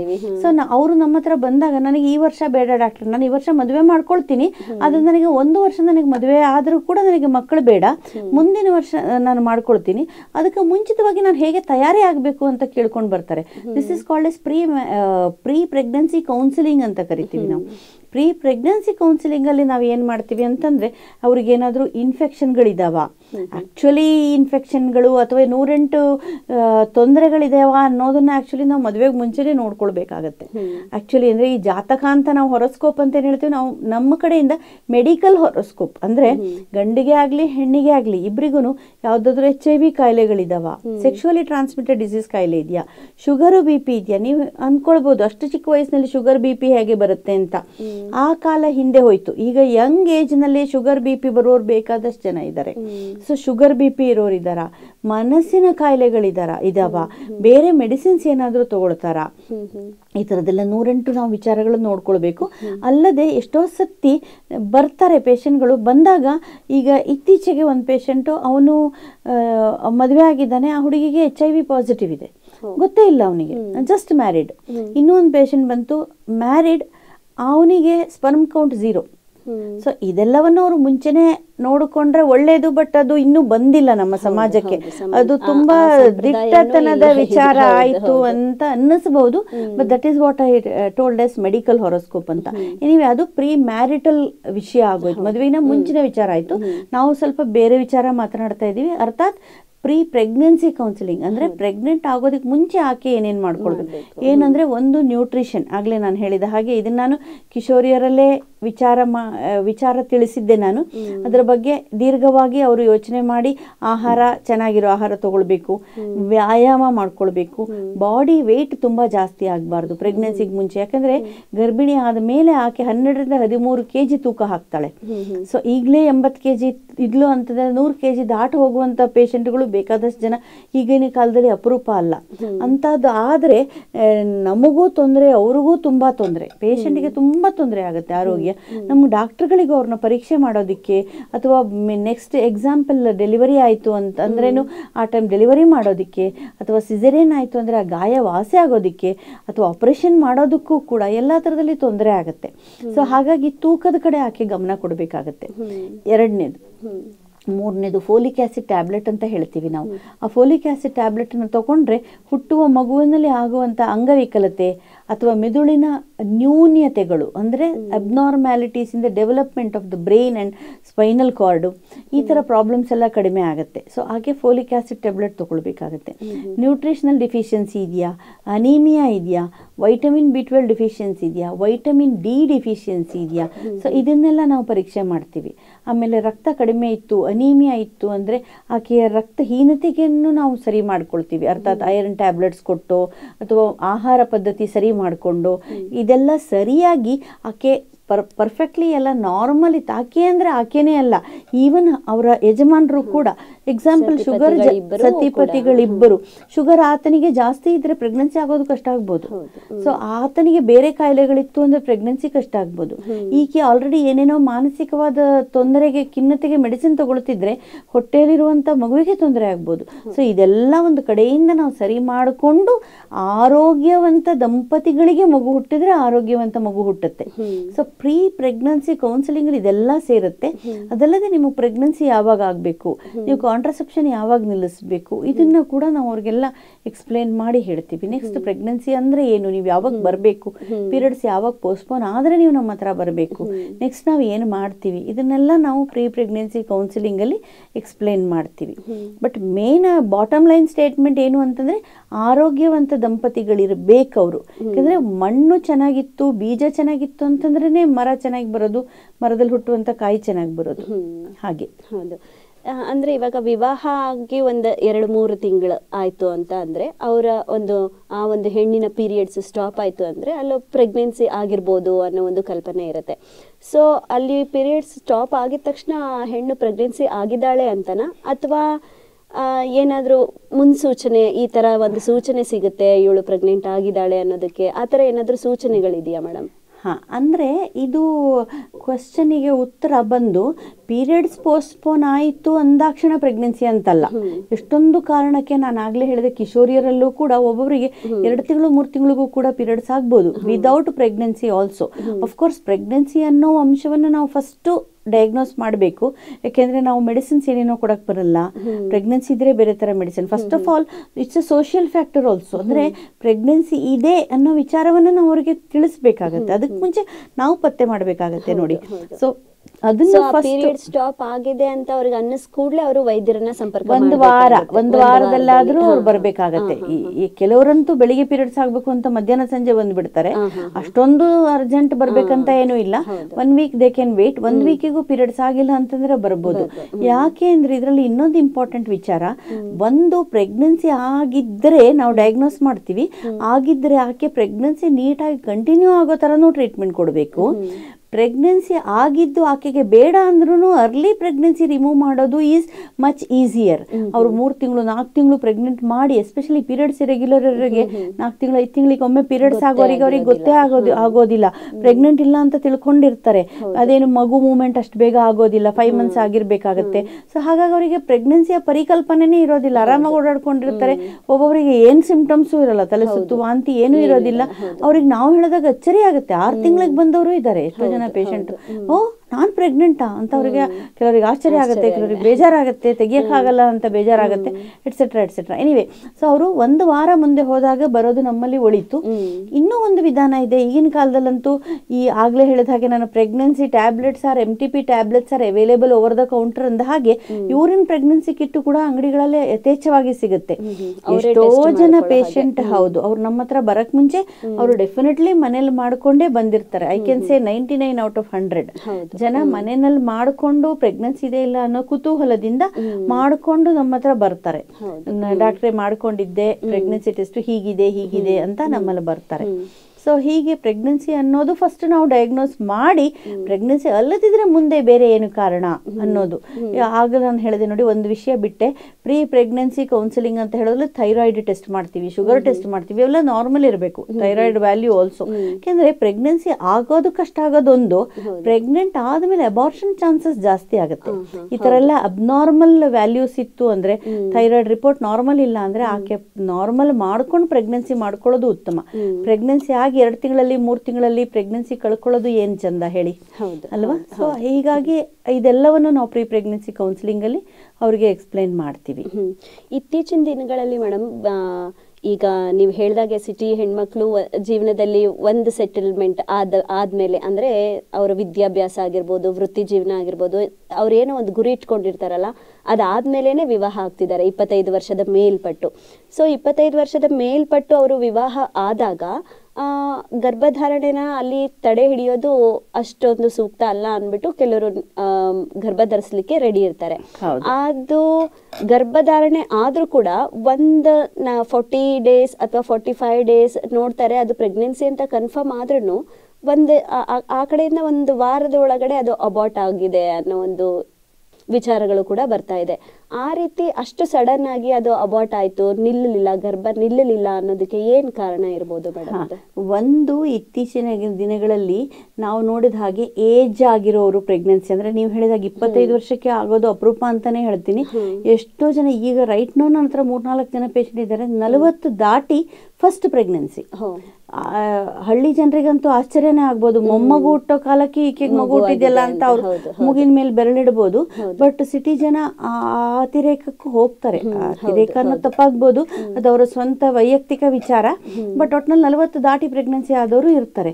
ಸೊ ಏಜ್ ಫ್ಯಾಕ್ಟರ್ ಒಂದು, ಮದರಲ್ಲಿ ಏಜ್ ಫ್ಯಾಕ್ಟರು ತುಂಬಾ ಕಮ್ಮಿ ಏಜ್, 16 ವರ್ಷಕ್ಕೆ ಪ್ರೆಗ್ನೆಂಟ್ ಆಗೋದು ತಪ್ಪು, ತೀರಾ ಮಿತಿಮೀರಿ ವಯಸ್ಸಿನಲ್ಲಿ ಪ್ರೆಗ್ನೆನ್ಸಿ ಆಗೋದು ತಪ್ಪು. ಅಂದ್ರೆ ಒಂದು ನಿರ್ದಿಷ್ಟ ವಯಸ್ಸು ಅಂದ್ರೆ ಅಂದ್ರೆ ಅದನ್ನೇ ಹೇಳಕ್ ಹೊರಟೆ, 22ರಿಂದ 26, 27 ಈ ವಯಸ್ಸಿನಲ್ಲಿ ಪ್ರೆಗ್ನೆನ್ಸಿ ಆದ್ರೆ ಚಂದ. 30 ದಾಟಿದ ಮೇಲೆ ಫಲವತ್ತತೆ ಕಡಿಮೆ ಆಗುತ್ತೆ ಹೆಂಗಸರಲ್ಲಿ, 35 ಮೇಲೆ ಇನ್ನೂ ಕಡಿಮೆ ಆಗುತ್ತೆ. 40 ಮೇಲೆ ಪ್ರೆಗ್ನೆನ್ಸಿ ಆಗೋದು ಅಪರೂಪ ಅನ್ನುವಂಥದ್ದೇ ಸನ್ನಿವೇಶ ಒಂದು ಸೃಷ್ಟಿ ಆಗ್ಬಿಡುತ್ತೆ ದೇಹದಲ್ಲಿ. ಓವರೀಸ್ ಅಂತ ಏನ್ ಹೇಳ್ತೀವಿ, ಅಂಡಾಶಯಗಳು, ಅವುಗಳ ಫಲವತ್ತತೆ ಕಡಿಮೆ ಆಗುತ್ತೆ. ಪ್ರೆಗ್ನೆನ್ಸಿ ಮಾಡುವಂತಹ ಶಕ್ತಿ, ಪ್ರಾಬಲ್ಯ ಅವುಗಳಲ್ಲಿ ಕುಂದುತ್ತಾ ಹೋಗುತ್ತೆ. ಸೊ ಹಾಗಾಗಿ ಏಜ್ಗೆ ತುಂಬಾ ಡೈರೆಕ್ಟ್ಲಿ ರಿಲೇಟೆಡ್ ಇದೆ ಈ ಇಶ್ಯೂ. ಸೊ ಏಜ್ ತೀರಾ ಕಡಿಮೆ, 16 ವರ್ಷದ ಹುಡುಗಿ ಆದ್ರೂ ಕೂಡ ಪ್ರೆಗ್ನೆನ್ಸಿ ಚಾನ್ಸ್ ಕಡಿಮೆ ಇರುತ್ತೆ. ಅದೇ ಹಾರ್ಮೋನ್ ಆಗ್ಲೇ ಹೇಳಿದ ಹಾಗೆ ಬಾಡಿನಲ್ಲಿ ಇನ್ನೂ ಸೆಟ್ ಆಗಿರಲ್ಲ ಆಕೆಗೆ. ಸೊ ಅದು ಒಂದು. ಏಜ್ ಜಾಸ್ತಿ ಆದ ಮೇಲೆ ಕೂಡ ಪ್ರೆಗ್ನೆನ್ಸಿ ಆಗೋದಕ್ಕೆ ರಕ್ತ ಸಂಚಲನೆ ಗರ್ಭಕೋಶದ್ದಾಗ್ಲಿ ಓವರೀಸ್ ಅದಾಗ್ಲಿ ಚೆನ್ನಾಗಿರಲ್ಲ, ಒಂಥರ ಮೆನೋಪಾಸಿಗೆ ಹತ್ರ ಬಂದಂತಹ ಏಜ್. ಸೊ ಏಜ್ ಒಂದು ಫ್ಯಾಕ್ಟರ್ ಅಬಾರ್ಷನ್ ಆಗೋದಕ್ಕೆ. ಎರಡನೇದು ಮೇಲ್ ಫ್ಯಾಕ್ಟರ್ ಇರ್ಬೋದು, ಅಂದ್ರೆ ಅವರ ಯಜಮಾನರಲ್ಲಿ ಏನಾದ್ರೂ ಪ್ರಾಬ್ಲಮ್ ಇರ್ಬೋದು, ಅಂದ್ರೆ ಸ್ಪರ್ಮ್ ಅಬ್ನಾರ್ಮ್ಯಾಲಿಟೀಸ್ ಇರುತ್ತೆ. ಇತ್ತೀಚಿನ ದಿನಗಳಲ್ಲಿ ನೀವು ನೋಡಿದ ಹಾಗೆ ಸ್ಮೋಕಿಂಗು ಬಹಳ ಸಾಮಾನ್ಯವಾಗಿ ಕಂಡು ಬರುತ್ತೆ. ಸ್ಮೋಕಿಂಗ್ ಅಂದ್ರೇನು, ಅದೊಂದು ಕಾಫಿ ಟೀ ಒಂದು ಬಿಡಿ ಅಂಗಡಿನಲ್ಲಿ ನೆಪ ಮಾತ್ರ ಕೈಲಿ ಒಂದು ಟೀ ಇದ್ರೆ ಆ ಟೀ ಮುಗಿಯೋದ್ರೊಳಗಡೆ 4 ಸಿಗರೇಟ್ ಆಗಿರುತ್ತೆ. ಸೊ ಆ ಸಿಗರೇಟಿನಿಂದ ಸ್ಪರ್ಮ್ ಕೌಂಟು ಕಡಿಮೆ ಆಗುತ್ತೆ, ಕ್ವಾಲಿಟಿ ಡೌನ್ ಆಗುತ್ತೆ. ಅಬ್ನಾರ್ಮಲ್ ಸ್ಪರ್ಮ್ಸ್ ಹುಟ್ಟಿದಾಗ ಅಬ್ನಾರ್ಮಲ್ ಸ್ಪರ್ಮ್ನಿಂದ ಅಬಾರ್ಷನ್ ಆಗೋ ಚಾನ್ಸ್ ಇರುತ್ತೆ. ಅಂದ್ರೆ ಅವ್ರು ತಿಳ್ಕೊಳ್ಬಹುದು ಹೆಣ್ಣಿಂದನೇ ಅಬಾರ್ಷನ್ ಆಗೋದು, ಇವಳು ದೇಹದಲ್ಲಿ ಪ್ರಾಬ್ಲಮ್ ಇದ್ದಿದ್ದಕ್ಕೆ ಅಬಾರ್ಷನ್ ಆಯ್ತು, ಇವಳು ಗರ್ಭಕೋಶದಲ್ಲಿ ಏನೋ ಮಿಸ್ಟೇಕ್ ಇದೆ. ಒಂದು ಪಾರ್ಟ್ ಹೌದು, ಆದ್ರೆ ಅದಕ್ಕೆ ಇನ್ನೊಂದು ಮುಖನೂ ಇದೆ. ಗಂಡಿನಲ್ಲಿ ಅಬ್ನಾರ್ಮಲ್ ಇದೆ, ಯಾಕಂದ್ರೆ ಪ್ರೆಗ್ನೆನ್ಸಿ ಆಗಬೇಕು ಅಂದ್ರೆ ಆ ಭ್ರೂಣ ಏನಾಗುತ್ತೆ ಅದು ಇಬ್ರದ್ದು 50-50% ಇರುತ್ತೆ. ಸೊ ಗಂಡಿನ ಅಬ್ನಾರ್ಮ್ಯಾಲಿಟಿ ಇದ್ರೂ ಕೂಡ ಈ ತರ ಆಗುತ್ತೆ. ಇದು ಎರಡನೇ ವಿಚಾರ. ಮೂರನೇ ವಿಚಾರ, ಆ ಹೆಣ್ಣು ಮಕ್ಕಳಲ್ಲಾಗಲಿ ಅಥವಾ ಗಂಡಸರಲ್ಲಾಗಲಿ ಆಗಲೇ ಹೇಳಿದ ಹಾಗೆ ಶುಗರ್ ಅಬ್ನಾರ್ಮ್ಯಾಲಿಟಿ, ಶುಗರ್ ತುಂಬ ಹೈ ಇರೋದು, BP ಅಬ್ನಾರ್ಮ್ಯಾಲಿಟಿ ಇರೋದು, ಬೇರೆ ಮೆಡಿಸಿನ್ಸ್ ತಗೊಳ್ತಾ ಇರೋದು, ಆಲ್ಕೋಹಾಲ್ ಇಬ್ಬರು ತಗೊಳ್ಳೋದು, ಸೊ ಇವೆಲ್ಲಂದ್ರಿಂದ ಕೂಡ ಅಬಾರ್ಷನ್ ಆಗೋ ಚಾನ್ಸಸ್ ಇರುತ್ತೆ. ಇನ್ನು ಥೈರಾಯ್ಡ್ ಸಮಸ್ಯೆಗಳು, ಅದನ್ನು ಸರಿ ಮಾಡ್ಕೊಂಡಿಲ್ಲ ಅಂತಂದರೆ ಅಬಾರ್ಷನ್ ಚಾನ್ಸಸ್ ಜಾಸ್ತಿ ಇರುತ್ತೆ. PCOD ಪ್ರಾಬ್ಲಮ್ ಇದೆ ಅಂತಂದರೆ ಅಬಾರ್ಷನ್ ಜಾಸ್ತಿ PCOD ಇರೋರು, ಹೌದು, ಪ್ರೆಗ್ನೆಂಟ್ ಆಗಲ್ಲ ಅಂತಲ್ಲ, PCOD ಇರೋರು ಅಥವಾ ತುಂಬ ದಪ್ಪಗಿರೋರು ಅಬಾರ್ಷನ್ ಆಗೋ ಚಾನ್ಸ್ ಜಾಸ್ತಿ ಇರುತ್ತೆ. ಅದು ಆಗುವಂತಹ ಗರ್ಭ ಏನು ಕಟ್ಟುತ್ತೆ ಅದು ಕ್ವಾಲಿಟಿಯ ಗರ್ಭ ಆಗಿರೋದಿಲ್ಲ. That embryo is not a quality embryo, top quality embryos ಅಂತ ಹೇಳ್ತೀವಿ, ಅದು ಬೇಕಾಗುತ್ತೆ ನಮಗೆ. ಅಂಥದ್ದಿದ್ರೆ ಪ್ರೆಗ್ನೆನ್ಸಿ ಸ್ಟೇಬಲ್ ಪ್ರೆಗ್ನೆನ್ಸಿ ಇರುತ್ತೆ, ನೀಟಾಗಿ ಪ್ರೆಗ್ನೆನ್ಸಿ ಕೂಡ ಕಂಟಿನ್ಯೂ ಆಗುತ್ತೆ. ಈಗ ನಾವು ಭೂಮಿನಲ್ಲಿ ಬೀಜ ಹೇಗೆ ಹಾಕ್ತೀವೋ ಹಾಗೆ ನಮಗೆ ಗಿಡ ಬರೋದು. ಆ ಥರ ಕ್ವಾಲಿಟಿ ಬೀಜ ಇತ್ತು ಅಂದ್ರೆ ಕ್ವಾಲಿಟಿ ಗಿಡ ಬರುತ್ತೆ, ಹಣ್ಣು ಬರುತ್ತೆ, ಹೂ ಬರುತ್ತೆ. ಹಾಗೆ ಈ ಎಂಬ್ರಿಯೋನೇ ಚೆನ್ನಾಗಿಲ್ಲ ಅಂತಂದ್ರೆ ಅದು ಬೇಗ ನೀಟಾಗಿ ಕಂಟಿನ್ಯೂ ಆಗಲ್ಲ, ಡೆವಲಪ್ಮೆಂಟ್ ನೀಟಾಗಿ ಬರೋದಿಲ್ಲ, ಇನ್ನೇನು ಪ್ರಾಬ್ಲಮ್ಸ್ ಹುಟ್ಟುತ್ತೆ, ನಂತರ ಹಾರ್ಟ್ ಬೀಟ್ ಬರೋದಿಲ್ಲ, ಗ್ರೋತ್ ಆಗೋದಿಲ್ಲ, ಅಬಾರ್ಷನ್ ಆಗುತ್ತೆ, ಎಟ್ಸೆಟ್ರಾ ಎಟ್ಸೆಟ್ರಾ. ಸೊ ಹಾಗೆ ಮೇಲಲ್ಲೂ ಪ್ರಾಬ್ಲಮ್ ಇರ್ಬೋದು, ಫಿಮೇಲಲ್ಲೂ ಪ್ರಾಬ್ಲಮ್ ಇರ್ಬೋದು. ಇನ್ನು ಕೆಲವರು ಬೇರೆ ಬೇರೆ ಓವರ್ ದ ಕೌಂಟರ್ IPLಗಳು ತಗೊಳ್ಳೋದು, ಬೇರೆ ಡ್ರಗ್ಸ್ಗಳು 108 ತಗೊಳ್ಳೋದು, ಈ ಥರ ಪ್ರಾಬ್ಲಮ್ ಇರ್ಬೋದು. ಗರ್ಭಕೋಶದಲ್ಲಿ ಪ್ರಾಬ್ಲಮ್ ಇದ್ರೆ ಅಬಾರ್ಷನ್ ಆಗ್ಬೋದು. ಗರ್ಭಕೋಶ ಕೆಲವೊಂದು ನೀಟಾಗಿ ಡೆವಲಪ್ ಆಗಿರೋದಿಲ್ಲ. ಸೊ ಅದರ ಡೀಟೇಲ್ಸ್ ಏನೂ ಬೇಕಾಗಿಲ್ಲ ಇಲ್ಲಿ. ಸೊ ಅದರಿಂದ ಅಬಾರ್ಷನ್ ಆಗ್ಬೋದು. ಇನ್ನು ಕೆಲವರಿಗೆ ಜೆನೆಟಿಕ್ ಅಬ್ನಾರ್ಮ್ಯಾಲಿಟಿ ಅಂತ ಹೇಳ್ತೀವಿ, ಅಂದರೆ ಆ ಪ್ರೆಗ್ನೆನ್ಸಿ ಆ ಎಂಬ್ರಿಯೋ ಏನಾಗುತ್ತೆ ಅದರದ್ದೇನೆ ಜೆನೆಟಿಕ್ ಜೀನ್ಸ್ ಅಂತ ಏನು ಹೇಳ್ತೀವಿ ನೋಡಿ, ಕ್ರೋಮೋಸೋಮಲ್ ಅಬ್ನಾರ್ಮ್ಯಾಲಿಟಿ, ಅದು ಅವರ ಯಜಮಾನರದ್ದು ಪ್ರಾಬ್ಲಮ್ ಇರಲ್ಲ, ನಾರ್ಮಲ್ ಇರುತ್ತೆ. ಟೆಸ್ಟ್ ಮಾಡಿದ್ರೆ ಈಕೆದು ಟೆಸ್ಟ್ ಮಾಡಿದ್ರು ನಾರ್ಮಲ್ ಇರುತ್ತೆ. ಬಟ್ ಆ ಭ್ರೂಣ ಏನು ಫಾರ್ಮ್ ಆಗಿರುತ್ತೆ ಅದು ಮಾತ್ರ ಅಬ್ನಾರ್ಮಲ್ ಫಾರ್ಮ್ ಆಗಿರುತ್ತೆ. ಸೊ ಅಂಥದ್ದು ಕೂಡ ಅಬಾರ್ಷನ್ ಆಗೋ ಚಾನ್ಸಸ್ ಇರುತ್ತೆ. ಇನ್ನು ಹಲವಾರು ಕಾರಣಗಳಿದೆ. ಕೆಲವು ಬ್ಲಡ್ ಡಿಸಾರ್ಡರ್ಸ್ ಇರುತ್ತೆ, ಆಕೆನಲ್ಲಿ ಬ್ಲಡ್ ಕ್ಲಾಟ್ಸ್ ಆಗೋದು ಪ್ರಾಬ್ಲಮ್ಸ್ ಇರುತ್ತೆ, ಥ್ರಾಂಬೋ ಎಂಬಾಲಿಕ್ ಎಪಿಸೋಡ್ಸ್ ಅಂತ ಹೇಳ್ತೀವಿ. ಸೊ ಈ ತರ ಎಲ್ಲ ಇದ್ದವರಿಗೆ ತೂಕ ಎತ್ತಿದ್ರೂ ಅಬಾರ್ಟ್ ಆಗ್ಬಿಡುತ್ತೆ ಅಂತ ಹೇಳ್ತಾರೆ. ಇಲ್ಲ ಅದೆಲ್ಲ ಆಗೋದಿಲ್ಲ. ಟ್ರಾವೆಲ್ ಮಾಡಿದ್ವಿ, ತೂಕ ಎತ್ತಿದ್ವಿ, ಆಹಾರ ತಗೊಂಡ್ವಿ, ಪಪಾಯಿ ತಿಂದ್ವಿ, ಎಳ್ಳು ತಿಂದ್ವಿ, 108 ಹಿಡ್ಕೊಂಡ್ ಬರ್ತಾರೆ. ಅದು none of these are the reasons. ನಮ್ಮ ಪ್ರಕಾರ ಅವೆಲ್ಲ ಅವೈಜ್ಞಾನಿಕವಾದ ಕಾರಣಗಳು. ಪ್ರೆಗ್ನೆನ್ಸಿ ಚೆನ್ನಾಗಿದ್ರೆ ಕಂಟಿನ್ಯೂ ಆಗೇ ಆಗುತ್ತೆ. ನಾವೇ ಎಷ್ಟೋ ಜನ ನೋಡ್ತೀವಿ, ಈ ಕೂಲಿ ಕಾರ್ಮಿಕರು ತಲೆ ಮೇಲೆ ಫುಲ್ 9 ತಿಂಗಳು ಪ್ರೆಗ್ನೆಂಟ್ ಆಗಿದ್ರು ತಲೆ ಮೇಲೆ ಮೂಟೆ ಹೊತ್ಕೊಂಡು, ಸಿಮೆಂಟ್ ಮೂಟೆ ಹೊತ್ಕೊಂಡು ದಿನಗೂಲಿ ಮಾಡ್ತಾ ಇರ್ತಾರೆ. ಹಾಗೆ ಇದ್ದಿದ್ರೆ ಅವ್ರಿಗೆ 9 ತಿಂಗಳು ಹೇಗೆ ಪ್ರೆಗ್ನೆನ್ಸಿ ಕಂಟಿನ್ಯೂ ಆಗ್ತಿತ್ತು. ಎಷ್ಟೋ ಜನ ಆಫೀಸ್ ನಲ್ಲಿ ಕೆಲಸ ಮಾಡ್ತಾರೆ, 9 ತಿಂಗಳಲ್ಲಿ ಬೇನ್ ಇಟ್ಕೊಂಡು ಬರ್ತಾರೆ ನಮ್ಮ ಹತ್ರ ಡೆಲಿವರಿಗೆ ಡೈರೆಕ್ಟ್ ಆಗಿ. ಸೊ ಹಾಗೆಲ್ಲ ಅದೆಲ್ಲ ರೀಸನ್ಸ್ ಅಲ್ಲ. ನಾನು ಹೇಳಿರೋದೆಲ್ಲ ವೈಜ್ಞಾನಿಕವಾದ ಅಬಾರ್ಷನ್ ಆಗ್ಲಿಕ್ಕೆ ಆಗುವಂತಹ ವೈಜ್ಞಾನಿಕವಾದ ಕಾರಣಗಳು. ಇನ್ನೊಂದು, ಅದು ಮೂಢನಂಬಿಕೆ ಅಂತ ಹೇಳಬೇಕು ಅಥವಾ ಅದರಲ್ಲಿ ಏನಾದರೂ ಸೈಂಟಿಫಿಕ್ ರೀಸನ್ ಇದೆಯಾ ಅಂತ ಗೊತ್ತಿಲ್ಲ ಮೇಡಮ್. ಗರ್ಭಿಣಿ ಆದವರು ಯಾವುದೋ ಒಂದು ಚಿತ್ರಪಟನ ನೋಡ್ತಾ ಇದ್ರೆ, ಅವ್ರಿಗೆ ಇಷ್ಟವಾಗಿರೋ ಅಂತ ಒಂದು ಫೇಸ್ ಚಿತ್ರ ನೋಡ್ತಾ ಇದ್ರೆ ಅದೇ ಥರ ಮಗು ಫಾರ್ಮ್ ಆಗುತ್ತೆ ಒಳಗೆ. ಮತ್ತೆ ಒಳ್ಳೆ ರಾಮಾಯಣ ಮಹಾಭಾರತ ಕಥೆಗಳನ್ನ ಕೇಳ್ತಾ ಇದ್ರೆ ಒಳ್ಳೆ ಸಂಸ್ಕಾರ ಬರುತ್ತೆ ಗರ್ಭದಲ್ಲಿರುವಂಥ ಮಗುಗೆ ಅಂತ ಹೇಳ್ತಾರೆ. ಸೊ ಹಾಗಾಗಿ ಒಳ್ಳೆಯ ವಿಷಯಗಳನ್ನೇ ಕೇಳಬೇಕು, ಒಳ್ಳೆ ರೀತಿನಲ್ಲೇ ಇರಬೇಕು. ಅಂದರೆ ತಾಯಿ ನಡ್ಕೊಳ್ಳೋದು ಕೂಡ ಒಳ್ಳೆ ಒಂದು ದಾರಿನಲ್ಲಿ ನಡೀತಾ ಇರಬೇಕು, ಅದೆಲ್ಲ ಮಗುವಿನ ಮೇಲೆ ಪರಿಣಾಮ ಬೀರುತ್ತೆ ಅಂತ ಹೇಳ್ತಾರೆ. ಇದು ಹೇಗೆ ನೀವು? ಇದು ಅಷ್ಟೊಂದು ವೈಜ್ಞಾನಿಕವಾಗಿ ಹೇಳುವಂತ ವಿಷಯ ಅಲ್ಲ, ಮೋರ್ ಆಫ್ ಆಧ್ಯಾತ್ಮಿಕವಾದಂತಹ ವಿಷಯ. ಅಂದ್ರೆ ಆಕೆ ಚೆನ್ನಾಗಿದ್ಲು ಅಂತಂದ್ರೆ ಮನೆ ವಾತಾವರಣ ಚೆನ್ನಾಗಿರುತ್ತೆ, ಆಹ್ಲಾದಕರವಾಗಿರ್ತಾಳೆ, ಸರಿಯಾದ ಆರೋಗ್ಯವನ್ನು ತನ್ನದು ಮಗು ಅನ್ನೋ ದೃಷ್ಟಿಯಿಂದ ಅದರ ಮೇಲೆ ಗಮನ ಇಟ್ಟು ತನ್ನ ಆರೋಗ್ಯವನ್ನು ಕಾಪಾಡ್ಕೊಳ್ತಾಳೆ. ಹೀಗಾಗಿ ಒಂಥರ ಸಕಾರಾತ್ಮಕವಾದ ವಾತಾವರಣ ಇರುತ್ತೆ ಅಲ್ಲಿ ಮನೆಯಲ್ಲಿ, ಒಂಥರ ಒಳ್ಳೆಯ ಸದ್ಗುಣಗಳಿಂದ ತುಂಬಿದಂತಹ ಅಟ್ಮಾಸ್ಫಿಯರ್ ಇರುತ್ತೆ. ಅದಲ್ಲದೆ ಹೊರತು ಬೇರೆ ಏನೂ ಇಲ್ಲ. ಪ್ಲಸ್ ಅದೇ ಡೆಲಿವರಿ ಆದಮೇಲೆ ಕೂಡ ಆಕೆ ಮಗುವನ್ನು ಚೆನ್ನಾಗಿ ನೋಡ್ಕೊತಾಳೆ. ಒಟ್ಟಿನಲ್ಲಿ ಮಾನಸಿಕವಾಗಿ ಆಕೆ ಆರೋಗ್ಯವಂತಳೆ ಆಗಿರಬೇಕೇ ಹೊರತು ಆ ಫೋಟೋ ನೋಡಿದ ತಕ್ಷಣ ಆ ಫೋಟೋದೇ ಮಗು ಹೊಟ್ಟೆನಲ್ಲಿ ಬರುತ್ತೆ ಅನ್ನೋಂಥದ್ದೆಲ್ಲ ಆ ಥರದ್ದೆಲ್ಲ ಏನೂ ಇಲ್ಲ. ಒಟ್ಟಿನಲ್ಲಿ ಉಲ್ಲಸಿತವಾದ ವಾತಾವರಣವನ್ನು ಇಟ್ಕೋ ಯಾವಾಗಲೂ. ಪ್ರೆಗ್ನೆನ್ಸಿನೇ ಇರಲಿ, ಡೆಲಿವರಿನೇ ಆಗಲಿ, ಎಲ್ಲ ಕಡೆ ಉಲ್ಲಸಿತವಾದ ಆಹ್ಲಾದಕರವಾದ ಎಲ್ರಿಗೂ ಸಂತೋಷ ಕೊಡುವಂತಹ ವಾತಾವರಣವನ್ನು ನೀನು ಸೃಷ್ಟಿಸು, ಅದರಲ್ಲಿ ಭಾಗಿಯಾಗು. ನಿನ್ನ ಮಗುನು ನಾಳೆ ಅದೇ ಥರ ಡೆವಲಪ್ ಆಗಿಕೊಂಡು ಅಪ್ಪ ಅಮ್ಮ ಮಾಡಿದ್ದನ್ನೇ ನೋಡಿಕೊಂಡು ಕಲ್ತ್ಕೊಳ್ತಾ ಒಳ್ಳೆ ಸತ್ಪ್ರಜೆಯಾಗಿ ಬೆಳೆಯುತ್ತೆ. ಮತ್ತೆ ಇನ್ನೊಂದು, ಅವಾಗಲೇ ಹೇಳಿದ್ರಿ ಎಳ್ಳು ತಿಂದ್ರೆ ಪಪ್ಪಾಯ ತಿಂದ್ರೆ ಎಲ್ಲ ಗರ್ಭ ಅದು ಹೋಗುತ್ತೆ, ಅದು ಮೂಢನಂಬಿಕೆ ಅಂತ ಹೇಳಿದ್ರಿ. ಹಾಗಾದ್ರೆ ಗರ್ಭಿಣಿ ಆದಂಥವ್ರು, ಆ ಗರ್ಭಿಣಿ ಹೆಂಗಸರ ಆಹಾರ ಪದ್ಧತಿ ಹೇಗಿರ್ಬೇಕು, ಏನೆಲ್ಲ ತಿನ್ಬೇಕು ಅವರು, ಆ ತಾಯಿ ಮತ್ತೆ ಮಗು ಇಬ್ಬರ ಆರೋಗ್ಯವನ್ನು ಚೆನ್ನಾಗಿರ್ಬೇಕು ಅಂದ್ರೆ ಅವರ ಆಹಾರ ಪದ್ಧತಿ ಹೇಗಿರ್ಬೇಕು ಅಂತೀರಾ ಮೇಡಮ್? ಗರ್ಭಿಣಿಯರಲ್ಲಿ ಆಹಾರ ಪದ್ಧತಿ ಅಂತಂದರೆ ವಿಶೇಷವಾದಂತಹ ಪೂರ್ತಿ ಚೇಂಜ್ ಆಗುವಂಥ ಆಹಾರ ಪದ್ಧತಿ ಏನಿಲ್ಲ. ಫಸ್ಟ್ ಆಫ್ ಆಲ್ ನೋಡಿ, ಗರ್ಭಾವಸ್ಥೆ ಅಥವಾ ಗರ್ಭಿಣಿ ಆದಲು ಅಂದಾಕ್ಷಣ ಅದೊಂದು ಕಾಯಿಲೆ ಅಂತ ಅಲ್ಲ, ಅದು ಕಾಯಿಲೆ ಅಲ್ಲ, ಅದು ನೈಸರ್ಗಿಕವಾಗಿ ದೇಹದಲ್ಲಿ ಆಗುವಂತಹ ಒಂದು ಪರಿವರ್ತನೆ, ಒಂದು ಘಟ್ಟ ನಮ್ಮ ದೇಹದಲ್ಲಿ ಆಗುವಂತಹದ್ದು. ಸೊ ಅದನ್ನು ನಾವು ಎಷ್ಟು ನ್ಯಾಚುರಲ್ ಆಗಿ ಕನ್ಸಿಡರ್ ಮಾಡ್ತೀವೋ ಅಷ್ಟೇ ಒಳ್ಳೆಯದು. ಈಗ ನಾನು ಆಲ್ರೆಡಿ ಹೇಳಿದೆ, ಕಿಶೋರಿಯರು ಒಳ್ಳೆಯ ಆಹಾರ ಏನು ತಗೊಳ್ಬೇಕು ಅನ್ನೋದನ್ನು ಹೇಳಿದೆ. ಅದೇ ಥರ ಇವರು ಕೂಡ ಆಹಾರದ ಕಡೆ ಗಮನ ಕೊಟ್ಟು ಆಹಾರ ತಗೊಳ್ಬೇಕು. ದಿನ ಹಣ್ಣು, ತರಕಾರಿ, ದ್ವಿದಳ ಧಾನ್ಯಗಳು, ಮೊಳಕೆ ಕಟ್ಟಿರುವಂತಹ ಕಾಳುಗಳು, ಹಣ್ಣು ತರಕಾರಿ ಅಲ್ಲದೆ ನೀರು ಜಾಸ್ತಿ ತಗೊಳ್ಬೇಕು. ಪ್ರೋಟೀನ್ ಯುಕ್ತ ಆಹಾರ ಅಂದರೆ ಹಾಲು ಜೊತೆಗೆ ಹಾಲಿನ ಹೈನು ಉತ್ಪನ್ನಗಳು ಜಾಸ್ತಿ ತಗೊಳ್ಬೇಕಾಗತ್ತೆ.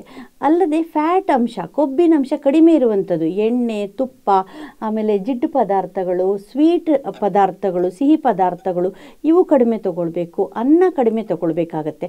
ಅನ್ನದ ಬದಲಿಗೆ ಅವರು ಅದನ್ನು ರಿಪ್ಲೇಸ್ ಬೈ ದಾಲ್, ಜಾಸ್ತಿ ದಾಲ್ ತಗೊಳ್ಬೇಕು. ಅಂದರೆ ಬೇಳೆ, ಮೊಳಕೆ ಕಟ್ಟಿದ ಕಾಳು, ಪನ್ನೀರು, ಪ್ರೋಟೀನು ಅಥವಾ ಕಡಲೆ ಬೀಜ ಇಂಥವು ಜಾಸ್ತಿ ಯೂಸ್ ಮಾಡಬೇಕು. ಒಟ್ಟಲ್ಲಿ ಪ್ರೋಟೀನ್ ಜಾಸ್ತಿ ತೊಗೊಳ್ಬೇಕು.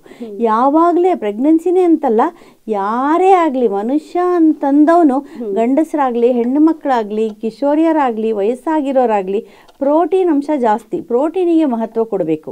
ಕಾರ್ಬೋಹೈಡ್ರೇಟು, ಫ್ಯಾಟು ನಂತರಕ್ಕೆ ಬರಬೇಕು. ಸೊ ನಾವು ಪ್ರೋಟೀನ್ ಅಂಶ ಜಾಸ್ತಿ ಗರ್ಭಿಣಿಯರು ಕೂಡ ಜಾಸ್ತಿ ತಗೊಳ್ಬೇಕು.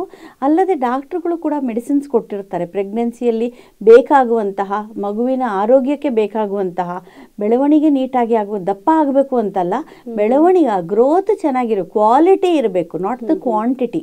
ಸೊ ಅಂತಹ ಮೆಡಿಸಿನ್ಸ್ ಕೊಟ್ಟಿರ್ತಾರೆ, ಅದನ್ನು ಫಾಲೋ ಮಾಡಬೇಕಾಗತ್ತೆ. ಅದರಿಂದ ಮಗುವಿನ ತೂಕ ಕರೆಕ್ಟಾಗಿ ಬರುತ್ತೆ. ತೂಕ ಕಡಿಮೆ ಇತ್ತು ಮಗುಗೆ ಅಂತಂದರೆ, ಈಕೆ ಆಹಾರ ಸರಿಯಾಗಿ ತಗೊಂಡಿಲ್ಲ ಅಂತಂದರೆ ತೂಕ ಕಡಿಮೆ ಬರುತ್ತೆ. ತೂಕ ಕಡಿಮೆ ಇರುವಂತಹ ಮಗು ಅನಾರೋಗ್ಯಕ್ಕೆ ಆಹ್ವಾನ ಕೊಟ್ಟ ಹಾಗೆ. ತುಂಬ ಚಿಕ್ಕ ಮಗು ಬರಬಾರ್ದು. ಮಿನಿಮಮ್ ಡೆಲಿವರಿ ಟೈಮಲ್ಲಿ 2.5 to 3.5 kg ತೂಕದ ಒಳಗಡೆ ಇರುವಂಥ ಮಗುವನ್ನು ನಾರ್ಮಲ್ ಮಗು ಅಂತೀವಿ. 1.5 kg, 1.25 kg ಅಂತಂದರೆ ಅದಕ್ಕೆ ತುಂಬ ಆರೋಗ್ಯದ ಸಮಸ್ಯೆಗಳು ಬರುತ್ತೆ ಆ ಮಗುವಿಗೆ. ಸೊ ಹಾಗಾಗಿ ಈಕೆ ಆರೋಗ್ಯದ ಕಡೆ, ಆಹಾರದ ಕಡೆ ಗಮನ ಕೊಡಬೇಕಾಗತ್ತೆ. ಅದಲ್ಲದೆ ಅತಿಯಾದ ಆಹಾರ ತಗೊಳ್ಳೋದು ಕೂಡ ತಪ್ಪು. ನನ್ನ ಮಗು ಚೆನ್ನಾಗಾಗಬೇಕು ಅಂತ ಸಿಕ್ಕಾಪಟ್ಟೆ ಪ್ರೋಟೀನನ್ನೇ ಆಗಲಿ ಸಿಕ್ಕಾಪಟ್ಟೆ ತಗೊಳ್ಳೋದು ಕೂಡ ಒಳ್ಳೆಯದಲ್ಲ. ಎಲ್ಲ ಲಿಮಿಟಲ್ಲಿ, ಅದಕ್ಕೂ ಕೂಡ ಕ್ಯಾಲ್ಕುಲೇಷನ್ ಇರುತ್ತೆ, ಅದರಂತೆ ತಗೊಳ್ಳೋದು ಉತ್ತಮ. ಇನ್ನೊಂದು ಜನರಲ್ಲಿರುವಂತಹ ಮೂಢನಂಬಿಕೆ, ನೀನು ಗರ್ಭಿಣಿ ಆಗಿದೆಯಾ, ನಿನ್ನ ದೇಹದೊಳಗಡೆ ಒಂದು ಮಗು ಬೆಳೀತಾ ಇದೆ, ಸೊ ನೀನು ಇಬ್ಬರಿಗೋಸ್ಕರ ತಿನ್ನಬೇಕು. ಇದು ಖಂಡಿತ ತಪ್ಪು. ಇಬ್ಬರಿಗೋಸ್ಕರ ತಿನ್ನುವಂತಹ ಪ್ರಮೇಯನೇ ಇಲ್ಲ. ತಗೊಳ್ಳುವಂತಹ ಬಹಳ ತಪ್ಪಾದಂತಹ ಅಂಶ. ತನಗೆ ಎಷ್ಟು ಬೇಕೋ ಅಷ್ಟು ತಿಂದರೆ ಅದರಲ್ಲಿ ಮಗುಗೂ ಸೇರ್ಕೊಳ್ಳುತ್ತೆ ಅಂತ. ಸೇರ್ಕೊಳ್ಳೋದು ಒಂದು. ಇನ್ನೊಂದು ಈ ಅನೀಮಿಯಾ ಅಂತ ನಾವೇನು ಹೇಳ್ತೀವಿ, ರಕ್ತಹೀನತೆ ಅಥವಾ ವಿಟಮಿನ್ ಡಿಫಿಷಿಯನ್ಸಿ, ಇದೆಲ್ಲ ಫಸ್ಟ್ ಮಗುವಿನಲ್ಲಿ ಬರುತ್ತೆ, ಆಮೇಲೆ ತಾಯಿನಲ್ಲಿ ಬರುತ್ತೆ. ಅಂದರೆ ಆ್ಯಕ್ಚುಲಿ ಮಗು ಏನು ಮಾಡುತ್ತೆ, ಈಗ ರಕ್ತಹೀನತೆ ಆದರೆ ಆಕೆಗೆ ಮಗು ಫಸ್ಟ್ ತನಗೆ ಬೇಕಾದ ಕಬ್ಬಿಣಾಂಶವನ್ನು ತಗೊಳುತ್ತೆ. ಮಗು ಅನೀಮಿಕ್ ಇದೆ ಅಂತಂದರೆ ತುಂಬ ಮುಂದುವರಿದಂತಹ ಅನೀಮಿಯಾ ಅಂತ. ಕಡಿಮೆ ಪ್ರಮಾಣದ ಅನೀಮಿಯಾ ಇದ್ದಾಗ, ಬಿಗಿನಿಂಗ್ ಸ್ಟೇಜಲ್ಲಿ ಇದ್ದಾಗ, ಪ್ರಾಥಮಿಕ ಹಂತದಲ್ಲಿದ್ದಾಗ ಮಗುವಿಗೆ ಎಫೆಕ್ಟ್ ಆಗಲ್ಲ. ಮಗು ತನಗೆ ಬೇಕಾದ ಅಂಶವನ್ನು ತಾನು ತಗೊಂಡು ಬಿಡುತ್ತೆ. ಮಗುವೂ ಅನೀಮಿಕ್ ಆಗಿದೆ ಅಂತಂದರೆ ಅಷ್ಟೊಂದು ಆಹಾರಾಂಶದ ಕೊರತೆ ಇದೆ ಅಂತ ಅರ್ಥ. ಸೊ ಹಾಗಾಗಿ ಇಬ್ಬರು ತಿನ್ನುವಂತಹ ಪ್ರಮೇಯ ಅಲ್ಲಿ ಏನೂ ಇಲ್ಲ. ಆಕೆ ನಾನು ಹೇಳಿದ ಹಾಗೆ ಆಹಾರದ ಕಡೆ ಗಮನ ಕೊಟ್ಟರೆ ಸಾಕು.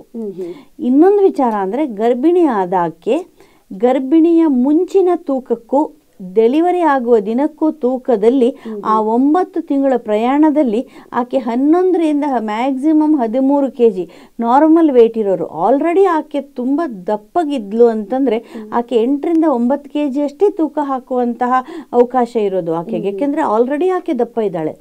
ನಾರ್ಮಲ್ ತೂಕ ಇರೋರು 11ರಿಂದ 12 kg, ಹಬ್ಬ ಅಂದ್ರೆ 13 kg ಅಷ್ಟೇ ತೂಕ ಆಗಬಹುದು. ಈಗ 57 kg ಇತ್ತು ಅಂದ್ರೆ ಪ್ಲಸ್ 13, 70 kg ತನಕ ಹೋಗ್ಬೋದು ಅಷ್ಟೇ. 57 kg ಪ್ರೆಗ್ನೆಂಟ್ ಆಗೋಕ್ಕೆ ಮುಂಚೆ ಅಂದ್ರೆ, ಅಥವಾ ಯೂರಿನ್ ಟೆಸ್ಟ್ ಪಾಸಿಟಿವ್ ಅಂತ ಬಂದ ದಿವಸ 57 ಇದ್ರೆ 70 kg ಡೆಲಿವರಿ ಡೇಟ್, ಅಷ್ಟು ತೂಕ ಮಾತ್ರ ಹಾಕಬೇಕು. ತೂಕ ಅಲ್ಲಿ ಕಡಿಮೆ ಆದ್ರೆ ಅದು ಯಾವ್ದು? ಅದೇ ನಾನು ಹೇಳ್ತಾ ಇರೋದು. ಆಹಾರದ ಕೊರತೆಯಿಂದ ತೂಕ ಕಡಿಮೆ ಆಗ್ಬೋದು, BP ಇಂದ ತೂಕದ ಕೊರತೆ ಆಗ್ಬೋದು, ಇನ್ನು ಬೇರೆ ಬೇರೆ ಕಾಯಿಲೆಗಳಿಂದ, ತೊಂದರೆಗಳಿಂದ ಆಕೆಯ ತೂಕ ಕಡಿಮೆ ಇರಬಹುದು. ಅದು ಮಗುವಿನಲ್ಲಿ ಕೂಡ ರಿಫ್ಲೆಕ್ಟ್ ಆಗುತ್ತೆ. ತೂಕ ಕಡಿಮೆ ಇರುವಂತ ಮಗು ಹುಟ್ಟಿದ್ರೆ ಅದು ಆರೋಗ್ಯವಂತ ಶಿಶು ಅಲ್ಲ. ಸೊ ಹಾಗಾಗಿ ಈ ತೂಕ ಯಾವುದು ಅತಿ ಆಗ್ಬಾರ್ದು, ತುಂಬಾ ಜಾಸ್ತಿನೂ ಹಾಕ್ಬಾರ್ದು, ತುಂಬಾ ಕಡಿಮೆ ತೂಕನೂ ಹಾಕ್ಬಾರ್ದು ಅಂತ ನಾನು ಹೇಳ್ತಾ ಇರೋದು. ಅಂದ್ರೆ ಆಹಾರ ಪದ್ಧತಿನಲ್ಲಿ ಯಾವುದೇ ಪಥ್ಯ ಇಲ್ಲದೆ ಅವಳು ಎಲ್ಲವನ್ನೂ ಸೇವಿಸಬಹುದು. ಪಥ್ಯ ಅಂತಂದ್ರೆ ಆದಷ್ಟು ತಾಜಾ ಆಹಾರ ತಗೊಳ್ಬೇಕು, ಮನೆಯ ಆಹಾರ ತಗೊಳ್ಬೇಕು. ಆಗ್ಲೇ ಹೇಳಿದ ಹಾಗೆ ನಾನು ಈ ಸಂಸ್ಕರಿಸಿದ ಅಂದ್ರೆ ಜಂಕ್ ಫುಡ್ಗಳು ಅಂತವನ್ನೆಲ್ಲ ತಗೊಳ್ಬಾರ್ದು. ಪ್ರಾಸೆಸ್ಡ್ ಫುಡ್ ಅಥವಾ ಸಂಸ್ಕರಿಸಿದ ಆಹಾರ ಅಂತ ಏನ್ ಹೇಳ್ತೀವಿ ಅದನ್ನೆಲ್ಲ ಕಡಿಮೆ ತಗೊಳ್ಬೇಕು. ಆದಷ್ಟು ರಾ ಫುಡ್ ಅಂದ್ರೆ ಆಪಲ್ ಜ್ಯೂಸ್ ಮಾಡಿ ತಗೊಳ್ಳೋದು ಬೇಡ, ಪಪ್ಪಾಯಿ ಜ್ಯೂಸ್ ಮಾಡಿ ತಗೊಳ್ಳೋದು ಬೇಡ, ಆಪಲ್ ಹಾಗೆ ತಿನ್ಬೋದು. ಅದು ಫೈಬರ್ ಅಂತ ಇರುತ್ತೆ. ಆ ಫೈಬರ್ ಅನ್ನೋದು ಬಹಳ ಇಂಪಾರ್ಟೆಂಟ್. ಅದರಲ್ಲಿ ಪೋಷಕಾಂಶ ಇರುತ್ತೆ, ಮೆಗ್ನೀಷಿಯಂ, ಕ್ಯಾಲ್ಸಿಯಂ, ಜಿಂಕ್ ಅಂತ ಎಲ್ಲ ಇರೋದಲ್ಲದೆ ಫೈಬರ್ ಕಂಟೆಂಟಿನಿಂದ ಆ ಕಾನ್ಸ್ಟಿಪೇಷನ್ ಅಂದ್ರೆ ಮಲಬದ್ಧತೆ ಈ ತರ ತೊಂದರೆಗಳು ಕೂಡ ಆಗಲ್ಲ. ಫೈಬರ್ ಅನ್ನೋದು ನಮ್ಮ ಕರುಳು ಸ್ನೇಹಿ, ಅಂದ್ರೆ ಕೊಲಾನ್ ಕ್ಯಾನ್ಸರು ಅಂದ್ರೆ ಕರುಳಿನ ಕ್ಯಾನ್ಸರ್ ಬರದ ಹಾಗೆ, ಮಲಬದ್ಧತೆ ಬರದ ಹಾಗೆ ತಡೆಗಟ್ಟುತ್ತೆ. ಇದು ಗರ್ಭಿಣಿ ಹೆಂಗಸರಿಗೆ ವಿಶೇಷವಾದಂತಹ ಸಂಗತಿ ಅಲ್ಲ, ಇದು ಎಲ್ಲರಿಗೂ. ಯಾಕಂದ್ರೆ ಆಗ್ಲೇ ಹೇಳಿದೆ ನಾನು, ಗರ್ಭಿಣಿ ಅನ್ನೋದು ವಿಶೇಷವಾದ ಒಂದು ಕಾಯಿಲೆ ಅಥವಾ ದೊಡ್ಡ ತೊಂದರೆ ಆಯ್ತು ಅಥವಾ ಏನೋ ಎಲ್ಲ ಪೂರ್ತಿ ಚೇಂಜ್ ಆಯ್ತು ಅನ್ನುವಂಥದ್ದಲ್ಲ, ಒಂದು ಘಟ್ಟ ಅಷ್ಟೇ ಅದು ನಮ್ಮ ಜೀವನದಲ್ಲಿ. ಸೊ ಆಹಾರ ಪದ್ಧತಿ ಆಲ್ಮೋಸ್ಟ್ ಯಾವುದೇ ವಯಸ್ಕರಲ್ಲೂ ಇದೇ ತರ ಇರಬೇಕು. ಗರ್ಭಿಣಿ ಹೆಂಗಸರು ಸ್ವಲ್ಪ ಜಾಸ್ತಿ ಗಮನ ಕೊಡಬೇಕಾಗತ್ತೆ, ಯಾಕೆಂದ್ರೆ ಆ ಮಗುವಿಗೂ ಕೂಡ ತೊಂದರೆ ಆಗಬಾರ್ದು. ಆಕೆ ಡೆಲಿವರಿ ಟೈಮ್ನಲ್ಲಿ ಬ್ಲಡ್ ಲಾಸ್ ಆಗುತ್ತೆ, ಅದನ್ನು ಕೂಡ ಗಮನ ಇಟ್ಟುಕೊಂಡು ಆಕೆ ಆಹಾರ ತಗೊಳ್ಬೇಕು. ನಾಳೆ ಹುಟ್ಟುವಂತ ಮಗುವಿನ ಆರೋಗ್ಯ, ಬರುವಂತಹ ಎದೆ ಹಾಲು ಕೊಡುವಾಗ ಹಾಲಿನ ಕ್ವಾಲಿಟಿ ಚೆನ್ನಾಗಿರ್ಬೇಕು, ಇಲ್ಲಂದ್ರೆ ಮಗುವಿನ ಆರೋಗ್ಯ ಹಾಳಾಗುತ್ತೆ. ಸೊ ಇದೆಲ್ಲವನ್ನು ಗಮನ ಇಟ್ಟುಕೊಂಡು ಸ್ವಲ್ಪ ವಿಶೇಷವಾದಂತಹ ಸನ್ನಿವೇಶ ಇರುತ್ತೆ ಹೊರತು ಸಂಪೂರ್ಣ ಬದಲಾವಣೆ ಆದಂತಹ ವಾತಾವರಣವೇನಲ್ಲ ಅದು. ತನ್ನ ದೈಹಿಕ ಸಾಮರ್ಥ್ಯನ ಹೆಚ್ಚಿಸ್ಕೊಳ್ಳೋದಕ್ಕೆ ಬೇಕಾಗುವಂತ ಎಲ್ಲ ಪೋಷಕಾಂಶಗಳು ಬೇಕು. ಮತ್ತೆ ಮೇಡಮ್, ಈ ಬಯಕೆ ಅಂತ ಹೇಳ್ತಾರೆ, ಬಸರಿ ಬಯಕೆ ಅಂತ. ಈ ಗರ್ಭಧಾರಣೆ ಆಯ್ತು ಅಂದ್ರೆ ಒಂದ್ 3 ತಿಂಗಳು ಆಯ್ತು ಅಂದ್ರೆ ಏನೇನೋ ಬಯಕೆಗಳಾಗ್ತಿದೆ. ಹುಳಿ ತಿನ್ಬೇಕು ಅನ್ನಿಸ್ತಿದೆ, ಮಳೆ ಬಂದ್ರೆ ಮಣ್ಣು ವಾಸನೆ ಬಂದ್ರೆ ಆ ಮಣ್ಣು ತಿನ್ಬೇಕು ಅಂತ. ಹಳ್ಳಿಗಳ ಕಡೆ ಕೆಲವರೆಲ್ಲ ಕೆಮ್ಮಣ್ಣು ಅಂತ ತಿಂತಾರೆ, ವಿಭೂತಿ ತಿಂತಾರೆ, ಮಾವಿನಕಾಯಿ ತಿಂತಾರೆ. ಇದೆಲ್ಲ ಅದೊಂದು ಆ ಒಂದು ನಿರ್ದಿಷ್ಟ ಸಮಯದಲ್ಲೇ ಬಯಸಿ ತಿನ್ನುವಂತ ಬಯಕೆಗಳು ಅಂತ ಹೇಳ್ತಾರೆ.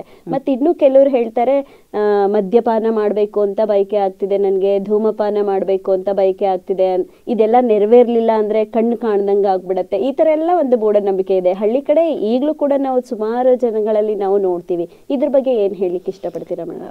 ಇದೆಲ್ಲ ಅವರವರ ಮಾನಸಿಕ ತುಮುಲಗಳು, ಅವರು ಮಾನಸಿಕ ಆರೋಗ್ಯದ ಮೇಲೆ ಅವಲಂಬಿತವಾಗಿರುವ ವಿಷಯಗಳೇ ಹೊರತು ಇದು ದೇಹದ ಕಾಯಿಲೆಗಳಲ್ಲ. ಆಕೆಗೆ ಒಂಥರ ಕ್ರೇವಿಂಗ್ ಅಥವಾ ಪೈಕ ಅಂತ ಹೇಳ್ತೀವಿ ನಮ್ಮ ಮೆಡಿಕಲ್ ಟರ್ಮ್ ಅಲ್ಲಿ, ಅದು ಆ ಟೈಮ್ನಲ್ಲಿ ಕೆಲವರಿಗೆ ಆಗುತ್ತಂತೆ. ಅಟ್ ದ ಸೇಮ್ ಟೈಮ್ ಬೇರೆ ತರನೂ ಆಗುತ್ತೆ. ಎಕ್ಸಾಂಪಲ್, ಕಾಫಿ ತುಂಬಾ ಇಷ್ಟ ಇರೋರಿಗೆ ಕಾಫಿ ಕಂಡ್ರೆ ಆಗಲ್ಲ. ಈ ತರದ ಕೂಡ ವಿಚಾರಗಳು ಕೂಡ ಕಂಡು ಬರುತ್ತವೆ. ಇದು ಬಹಳ ಇದಕ್ಕೆ ಮಹತ್ವ ಕೂಡ ಅವಶ್ಯಕತೆ ಇಲ್ಲ.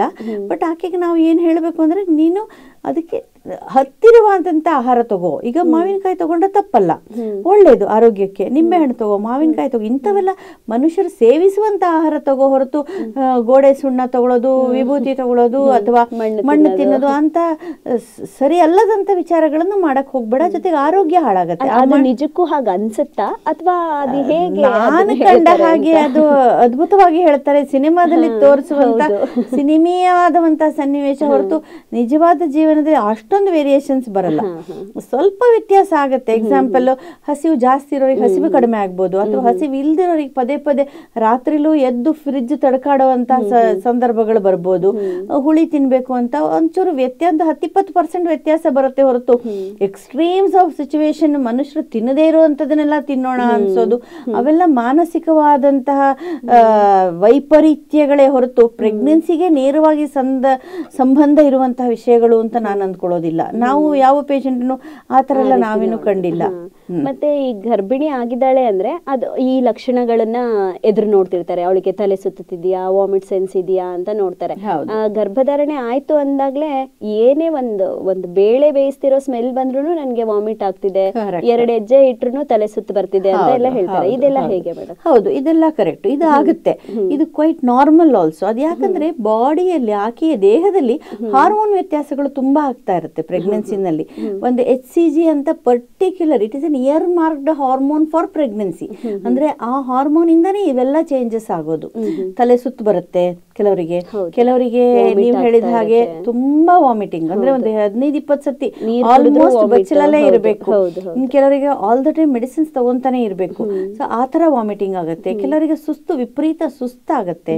ಇನ್ ಕೆಲವರಿಗೆ ಪದೇ ಪದೇ ಯೂರಿನ್ ಹೋಗ್ಬೇಕು ಅನ್ಸುತ್ತೆ. ಕೆಲವರಿಗೆ ಮಲಬದ್ಧತೆ ಆಗ್ಬೋದು, ಕೆಲವರಿಗೆ ಕಾಲಿನಲ್ಲಿ ಕ್ರಾಂಪ್ಸ್ ಬರ್ಬೋದು. ಇನ್ ಕೆಲವರಿಗೆ ನಿದ್ದೆಲಿ ವ್ಯತ್ಯಾಸ ಆಗ್ಬೋದು, ಹಗಲೊತ್ತು ಫುಲ್ಲು ನಿದ್ದೆ ಮಾಡೋದು ಅಥವಾ ಎನಿ ಟೈಮ್ ನಿದ್ದೆ ಮಾಡೋದು. ಇನ್ ಕೆಲವರಿಗೆ ನಿದ್ದೆನೇ ಬರಲ್ಲ. ಈ ತರ ವೈಪರೀತ್ಯಗಳೆಲ್ಲ ಆಗತ್ತೆ. ಇದನ್ನ ಅವರೇ ಕಂಟ್ರೋಲ್ ಮಾಡಬೇಕು, ಮನಸ್ಸಿನ ಸಮಾಧಾನ ತಗೊಳ್ಬೇಕು. ಪ್ರೆಗ್ನೆನ್ಸಿ ಆಗ್ತಾ ಇದೆ ಅನ್ನೋದು ಸಂತೋಷಕರವಾದ ವಿಷಯ ಅನ್ನೋ ಕಡೆ ಮನಸ್ಸನ್ನ ತಿರುಗಿಸ್ಕೊಳ್ಬೇಕು. ಪುಸ್ತಕಗಳು ಓದ್ಬೇಕು, ಪ್ರೆಗ್ನೆನ್ಸಿಗೆ ಸಂಬಂಧಪಟ್ಟಿದ್ದು ಅಥವಾ ಅವ್ರಿಗೆ ಇಷ್ಟವಾದಂತ ಹಾಡುಗಳು ಕೇಳಬೇಕು, ಹವ್ಯಾಸಗಳು ಬೆಳೆಸ್ಕೊಳ್ಬೇಕು, ಲಘು ವ್ಯಾಯಾಮ ಮಾಡ್ಕೊಳ್ಬೇಕು. ಸೊ ಇದನ್ನೆಲ್ಲ ತಡೆ ಹಿಡಿಲಿಕ್ಕೋಸ್ಕರ ಕಂಡುಕೊಂಡಂತ ಮಾರ್ಗಗಳಿವು. ಇದರಿಂದ ಮಗು ಮೇಲೆ ಎಫೆಕ್ಟ್ ಬೀರುತ್ತೆ ಅಂತ ಒಂದು ನಂಬಿಕೆ ಇದೆ ಅಂತ ಹೇಳಿದ್ವಲ್ಲ, ಅದು ಸುಳ್ಳು ಅಂತ ಹೇಳ್ತೀರಾ? ಈ ತರ ಆಹಾರ ಪದ್ಧತಿಗಳು ಅಥವಾ ದೇಹದಲ್ಲಿ ಆಗುವ ಬದಲಾವಣೆಗಳಿಂದ ಮಗುವಿಗೆ ಏನೂ ತೊಂದರೆ ಆಗೋದಿಲ್ಲ. ಮಗು ಈಸ್ ವೆರಿ ಕ್ಲೆವರ್, ತನಗ್ ಬೇಕಾಗಿದ್ದ ಅಂಶವನ್ನು ತಾನು ತಗೊಂಡ್ಬಿಡುತ್ತೆ. ಎಕ್ಸ್ಟ್ರೀಮ್ಸ್ ಆಫ್ ದ ಸಿಚುವೇಶನ್ ಆದಾಗ ಮಾತ್ರ ಮಗುವಿಗೆ ಸಪ್ಲೈ ಸಿಗೋದಿಲ್ಲ. ಮಗುವಿಗೆ ಸಿಗೋದಿಲ್ಲ ಅನ್ನೋದು ಸೆಕೆಂಡರಿ. ಅಂದ್ರೆ ಫಸ್ಟ್ ಆಕೆ ಈಗ ಆಹಾರ ತುಂಬಾ ತನ್ನ ಗಮನನ ಅವಳು ಬೇರೆ ಕಡೆ ಇದ್ ಮಾಡ್ಬೇಕು, ಬೇರೆ ಕಡೆ ಅವಳು ಡೈವರ್ಟ್ ಆದ್ರೆ ಆ ಕಡೆ ಡೈವರ್ಟ್ ಮಾಡಬೇಕು. ಜೊತೆಗೆ ಆಕೆ ಇದು ಪ್ರೆಗ್ನೆನ್ಸಿಯಿಂದ ಆಗ್ತಾ ಇದೆ, ಇದು 9 ತಿಂಗಳು ಮಾತ್ರ ಇರೋದು, ಇದು ತಾತ್ಕಾಲಿಕವಾದ ವಿಷಯ, 9 ತಿಂಗಳು ಇರೋದಿಲ್ಲ, ಯೂಶಲಿ 4 ತಿಂಗಳಿಗೆ ಅದು ಸರಿ ಹೋಗ್ಬಿಡುತ್ತೆ, 4-5 ತಿಂಗಳಿಗೆ ಅಂತ ಆತರ ಪಾಸಿಟಿವ್ ಆಗಿ ಥಿಂಕ್ ಮಾಡ್ಬೇಕು. ಅಯ್ಯೋ ನನಗೆ ತೊಂದರೆ, ತುಂಬಾ ತೊಂದರೆ, ನಡೆಯಕ್ಕಾಗಲ್ಲ, ಸುಸ್ತು ಅಂತ ಪದೇ ಪದೇ ಅದ್ರೊಳಗಡೆನೆ ಕೂತ್ರೆ ಅದು ಜಾಸ್ತಿ ಆಗುತ್ತೆ. ಜೊತೆಗೆ ಆಕೆಗೆ ಬೇಕಾದ ಆಹಾರ, ಇಷ್ಟವಾದ ಆಹಾರವನ್ನೇ ತಗೊಳ್ಳಿ, ಅದೇ ತಗೊಳ್ಬೇಕು ಇದೇ ತಗೊಳ್ಬೇಕು ಅಂತ ಏನಿಲ್ಲ. ಅಲ್ಲದೆ ಲಿಕ್ವಿಡ್ಸ್ ಜಾಸ್ತಿ ತಗೊಳ್ಬೇಕು, ದ್ರವ ಪದಾರ್ಥವನ್ನು ಜಾಸ್ತಿ ಸೇವನೆ ಮಾಡಬೇಕು. ಆ ದ್ರವ ಪದಾರ್ಥ ತಗೊಳ್ಳುವಾಗ್ಲೂ ಒಂದು ಟೈಮಿಗೆ ಜಾಸ್ತಿ ತಗೊಳ್ಳೋದು ಬೇಡ, ಸ್ವಲ್ಪ. ಈಗ ಎಳನೀರು 1 ಲೋಟ ಕುಡಿಬೇಕು ಅಥವಾ ಮಜ್ಜಿಗೆ ಕುಡಿಬೇಕು ಅಂತ ಅಂದುಕೊಂಡಿದ್ರೆ, ಇಲ್ಲ ಒಂದು ಇಡ್ಲಿ ತಿನ್ಬೇಕು ಅಂದ್ರೆ ಆ ಇಡ್ಲಿಯನ್ನು 10 ಚೂರು ಮಾಡಿ ಒಂದು ಬೆಳಿಗಿಂದ ಮಧ್ಯಾಹ್ನ ತನಕ 1 ಇಡ್ಲಿ ತಿನ್ಲಿ. ಏನೂ ತಿಂದಿಲ್ಲ ಅನ್ನೋದಕ್ಕಿಂತ ಬೆಟರು. ಜಾಸ್ತಿ ಸೇರಲ್ಲ, ಅಪಟೈಟ್ ತುಂಬಾ ಕಡಿಮೆ ಆಗತ್ತೆ, ಆಹಾರ ಸೇರಲ್ಲ, ಹಸಿವಾಗತ್ತೆ, ತಿಂದ್ರೆ ವಾಂತಿ ಬರುತ್ತೆ. ಈ ತರ ಸನ್ನಿವೇಶದಲ್ಲಿ ತೊಳಲಾಡ್ತಾ ಇರ್ತಾರೆ. ಸೊ ಈ ತರ best of both the worlds ಅನ್ನೋ ಹಂಗೆ, ಅಂದ್ರೆ ಕುಡ್ದಂಗೂ ಇರಬೇಕು, ಹೊರಗಡೆ ಬರಕ್ಕೂ ಆಗ್ಬಾರ್ದು. ಆ ತರ ತಗೊಳ್ಬೇಕು. ಈ ನಿಂಬು ಪಾನಿ ತಗೊಳ್ಳೋದು, ಒಂದಷ್ಟೇ ಕುಡಿಯೋದು, ಬಿಟ್ಟು ಬಿಡೋದು, ಆ ತರ ಎಲ್ಲ ಸ್ವಲ್ಪ ಟ್ರಿಕ್ಸ್ ಯೂಸ್ ಮಾಡಿ ಹೇಗೋ 4-5 ತಿಂಗಳು ಕಳಿಬೇಕಾಗತ್ತೆ. ಮತ್ತೆ ಮೇಡಮ್, ಈ ಒಂದು ಡೆಲಿವರಿ ಹಂತಕ್ಕೆ ಬಂದಾಗ, ಗರ್ಭಿಣಿ ಡೆಲಿವರಿ ಹಂತಕ್ಕೆ ಬಂದಾಗ ಒಂದು ಮಗು, ಅವಳ ಗರ್ಭದಲ್ಲಿ ಬೆಳೆದಿರುವಂತ ಮಗು 1.5 kg 2.5 kg, ನೀವು ಹೇಳಿದಾಗೆ ನಾರ್ಮಲ್ kg ಎಷ್ಟಿರ್ಬೇಕೋ ಅಷ್ಟೇ ಬೆಳೆದಿದ್ರು ಕೂಡ ಈ ನಾರ್ಮಲ್ ಡೆಲಿವರಿ ಆಗಲ್ಲ. ಕೆಲವರಿಗೆ ಸಿಸೇರಿಯನ್ನೇ ಮಾಡ್ಬೇಕಾಗಿ ಬರುತ್ತೆ. ಇನ್ ಕೆಲವರು 3-4 kg ಇದ್ರೂ ಮಗು ಈಸಿಯಾಗಿ ನಾರ್ಮಲ್ ಡೆಲಿವರಿ ಆಗಿರುತ್ತೆ. ಇದಕ್ಕೆ ಏನ್ ಕಾರಣ ಇರ್ಬೋದು ಮೇಡಮ್? ಅಂದ್ರೆ ನೋಡಿ, ಪ್ರೆಗ್ನೆನ್ಸಿ ಅನ್ನೋದು ಒಂದು ಪ್ರಯಾಣ ಬೇರೆ, ಇದು ಟೋಟಲಿ ಬೇರೆ ಅಧ್ಯಾಯ. ಡೆಲಿವರಿ ಆಗುವಂತಹ ಅಧ್ಯಾಯವೇ ಬೇರೆ. ಪ್ರೆಗ್ನೆನ್ಸಿಗೂ ಡೆಲಿವರಿಗೂ ನಿಕಟ ಸಂಬಂಧವಿದ್ರೂ ಕೂಡ ಎಷ್ಟೊಂದು ಸತ್ತಿನಲ್ಲಿ ಪ್ರೆಗ್ನೆನ್ಸಿನಲ್ಲಿರುವ ಚೇಂಜಸ್ ಡೆಲಿವರಿ ಟೈಮ್ ನಲ್ಲಿ ಇರೋದಿಲ್ಲ. ಅರ್ಥಾತ್ ಎಕ್ಸಾಂಪಲ್ ಹೇಳ್ತೀನಿ.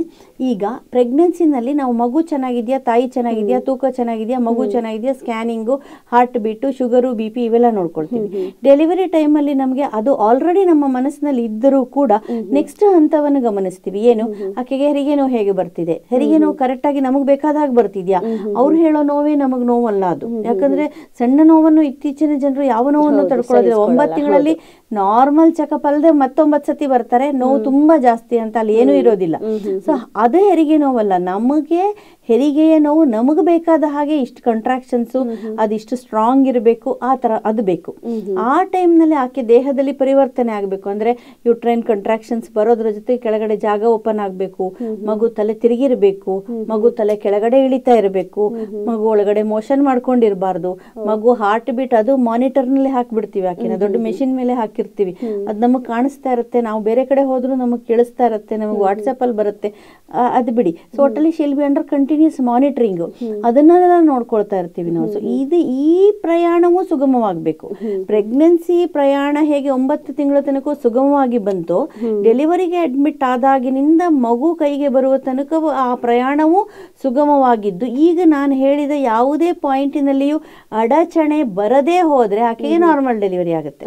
ಎಕ್ಸಾಂಪಲ್ ಎಕ್ಸಾಂಪಲ್ ಎಷ್ಟೇ ಪೇನ್ ಬಂದ್ರು ಮಗು ತಲೆ ಕೆಳಗೆ ಬರಲೇ ಇಲ್ಲ, ಮಗು ಒಳಗಡೆ ಮೋಷನ್ ಮಾಡ್ಕೊಂತು, ಮಗು ಹಾರ್ಟ್ ಬೀಟ್ ತೀರಾ ಡೌನ್ ಆಯ್ತು, ನಮ್ಗೆ ಅದು 120 140 ರೇಂಜ್ ಅಲ್ಲಿ ಇರಬೇಕು, 80 ಹಾರ್ಟ್ ಬೀಟ್ ನಮಗೆ ಕಣ್ಣಿಗೆ ಕಾಣ್ತಾ ಇರುತ್ತೆ ಮಗು ಹಾರ್ಟ್ ಬೀಟ್ ಡೌನ್ ಆಗೋದು. ಆ ಟೈಮ್ ನಲ್ಲಿ ಅಥವಾ ಮಗು ತುಂಬಾ 2-3 ಅಂಬೆಲಿಕಲ್ ಕಾರ್ಡ್ ಸುತ್ತ ಹಾಕೊಂಡಿರೋದು, ಮಗುಗೆ ಆಕ್ಸಿಜನ್ ಸಪ್ಲೈ ಆಗದೆ ಇರೋದು, ಅಥವಾ ನೋವೇ ಬರದೇ ಇರೋದು, ನೀರು ಪೂರ್ತಿ ಹೋಗ್ಬಿಟ್ಟಿರೋದು, ಇದೆಲ್ಲ ಪ್ರೆಗ್ನೆನ್ಸಿಗೆ ಸಂಬಂಧಪಟ್ಟ ವಿಷಯಗಳಲ್ಲ. ಇದು ಆಕೆ ಡೆಲಿವರಿ ನೋವು ಅಂತ ಅಥವಾ ಡೆಲಿವರಿಗೆ ಅಂತ ಅಡ್ಮಿಟ್ ಆದ ಮೇಲೆ ಬರುವಂತ ವಿಷಯಗಳು. ಸಪರೇಟ್ ಆಗಿ ನಾವು ತಗೋಬಹುದು. ಈ ಎಲ್ಲ ಅಂಶಗಳು ನಾರ್ಮಲ್ ಇತ್ತು ಅಂತಂದ್ರೆ ಆಕೆಗೆ ನಾರ್ಮಲ್ ಡೆಲಿವರಿ ಆಗುತ್ತೆ. ನಾರ್ಮಲ್ ಡೆಲಿವರಿ ಅಂತಂದ್ರೆ ನೀನು ಹಿಂತಿರುಗಿ ನೋಡಿ ಎಲ್ಲ ನಾರ್ಮಲ್ ಇದ್ದು ನಿನಗೆ ಡೆಲಿವರಿ ಆಗಿ ಮಗು ಕೈಗೆ ಬಂದ್ರೆ ಆಗ ನಾರ್ಮಲ್. ಅಡ್ಮಿಟ್ ಆದಾಗ್ಲೇ ನಿನಗೆ ನಾರ್ಮಲ್ ಆಗುತ್ತೆ ಅಂತ ಹೇಳಕ್ ಬರಲ್ಲ, ಪ್ರೆಗ್ನೆನ್ಸಿಯಲ್ಲೇ ನಿನಗೆ ನಾರ್ಮಲ್ ಆಗುತ್ತೆ ಅಂತ ಹೇಳಕ್ ಬರೋದಿಲ್ಲ. ಒಂದು ಗರ್ಭಿಣಿ ತನ್ನ ಗರ್ಭಧಾರಣೆ ಆಗಿದೆ ಅನ್ಕೊಂಡು ವೈದ್ಯರ ಹತ್ರ ಬಂದಾಗ ಆ ವೈದ್ಯರು ಏನೆಲ್ಲ ಪರೀಕ್ಷೆಗಳನ್ನ ಮಾಡ್ತೀರಾ ಮೇಡಮ್ ನೀವು ವೈದ್ಯರಾಗಿ? ಫಸ್ಟ್ ನಾವು ಅವ್ರ ಹತ್ರ ಹಿಸ್ಟ್ರಿ ಕೇಳ್ತೀವಿ. ಅಂದ್ರೆ ಪೀರಿಯಡ್ಸ್ ಪೋಸ್ಟ್ಪೋನ್ ಆಗಿರೋದು, ನಿಮ್ ಮುಂಚೆ ಏನಾದ್ರು ಪ್ರಾಬ್ಲಮ್ ಇತ್ತಾ, ಆಲ್ರೆಡಿ ಮೆಡಿಸಿನ್ಸ್ ತಗೊಳ್ತಿದ್ರ, ಶುಗರು, BP, ಥೈರಾಯ್ಡ್ ಎಲ್ಲ ಹೇಳಿದಂಗೆ ಅದು ಹಿಸ್ಟ್ರಿ ಕೇಳ್ತೀವಿ. ನೆಕ್ಸ್ಟ್ ಪೀರಿಯಡ್ಸ್ ಆಗಿರೋದು ಯಾವ್ದು, ಎಷ್ಟು ದಿವಸ ಮುಂದಕ್ಕೆ ಹೋಗಿದೆ, ಯೂರಿನ್ ಟೆಸ್ಟ್ ಪಾಸಿಟಿವ್ ಇದೆಯಾ, ಕೆಲವು ಸತಿ ಬ್ಲಡ್ ಟೆಸ್ಟ್ ಮಾಡ್ಬೇಕಾಗತ್ತೆ. ಈ IVF ಟೆಸ್ಟ್ ಟ್ಯೂಬ್ ಇಂದ ಆದಾಗ ಬ್ಲಡ್ ಟೆಸ್ಟ್ ಮಾಡ್ತೀವಿ. ಸೊ ಈ ತರ ಪ್ರೆಗ್ನೆನ್ಸಿಯನ್ನ ಕನ್ಫರ್ಮ್ ಮಾಡ್ಕೊಳ್ತೀವಿ. ಎರಡನೇದು. ಮೂರನೇದು ನಾವು ಆಕೆಯನ್ನು ಪರೀಕ್ಷೆ ಮಾಡ್ತೀವಿ. ಅನಿಮಿಕ್ ಇದ್ದಾಳ, ಬೇರೆ ಏನಾದ್ರು ತೊಂದರೆ ಇದೆಯಾ, BP ನಾರ್ಮಲ್ ಇದೆಯಾ, ಅಂಡರ್ ವೇಟ್ ಇದ್ದಾರಾ, ಓವರ್ ವೇಟ್ ಇದ್ದಾರಾ, ಕಾಲೂತ ತುಂಬಾ ಆಲ್ರೆಡಿ ಜಾಸ್ತಿ ಇದೆಯಾ, ಶುಗರ್ ಎಷ್ಟಿದೆ, ಈ ತರ ಚೆಕ್ ಮಾಡ್ಕೊಳ್ತೀವಿ. ನೆಕ್ಸ್ಟ್ ಒಂದು ಸ್ಕ್ಯಾನಿಂಗ್ ಒಂದು ಡೇಟ್ ಕೊಡ್ತೀವಿ. ಪ್ರೆಗ್ನೆನ್ಸಿ ಪಾಸಿಟಿವ್ ಅಂತ ಕನ್ಫರ್ಮ್ ಆದ ಕ್ಷಣ ನಾವು ಸ್ಕ್ಯಾನ್ ಮಾಡಕ್ ಹೋಗೋದಿಲ್ಲ, ಅದಕ್ಕೂ ಒಂದು ಟೈಮ್ ಬೇಕು. ಅಂದ್ರೆ ನಮ್ಗೆ ಸ್ಕ್ಯಾನಿಂಗ್ ಮಾಡಿದಾಗ ನಮ್ಗೆ ಸ್ಕ್ಯಾನಿಂಗ್ ಮೆಷಿನ್ ನಲ್ಲಿ ಆ ಮಗು ಕಾಣಬೇಕು, ಕಾಣುವಷ್ಟು ಸಮಯ ಕಾಲಾವಕಾಶ ನಾವು ಕೊಡ್ಬೇಕು. ಈಗ ನೀವು ಮರದಲ್ಲಿ ಒಂದು ಗಿಡದಲ್ಲಿ ಒಂದು ಮೊಗ್ಗು ಬಂತು ಅಂದ್ರೆ ಆ ಮೊಗ್ಗಿನ ರೂಪ ತಾಳಕ್ಕೂ ಒಂದು 4 ದಿವಸ 6 ದಿವಸ ಬೇಕು. ಹಿಂಗ್ ಸಣ್ಣ ಚಿಗುರು ಬರ್ತಿದ್ದಂಗೆ ಅದ್ ಮೊಗ್ಗು ಇದು ಹಿಂಗ ಆಗ್ಬಿಡತ್ತೆ ಅಂತ ಹೇಳಕ್ ಬರಲ್ಲ.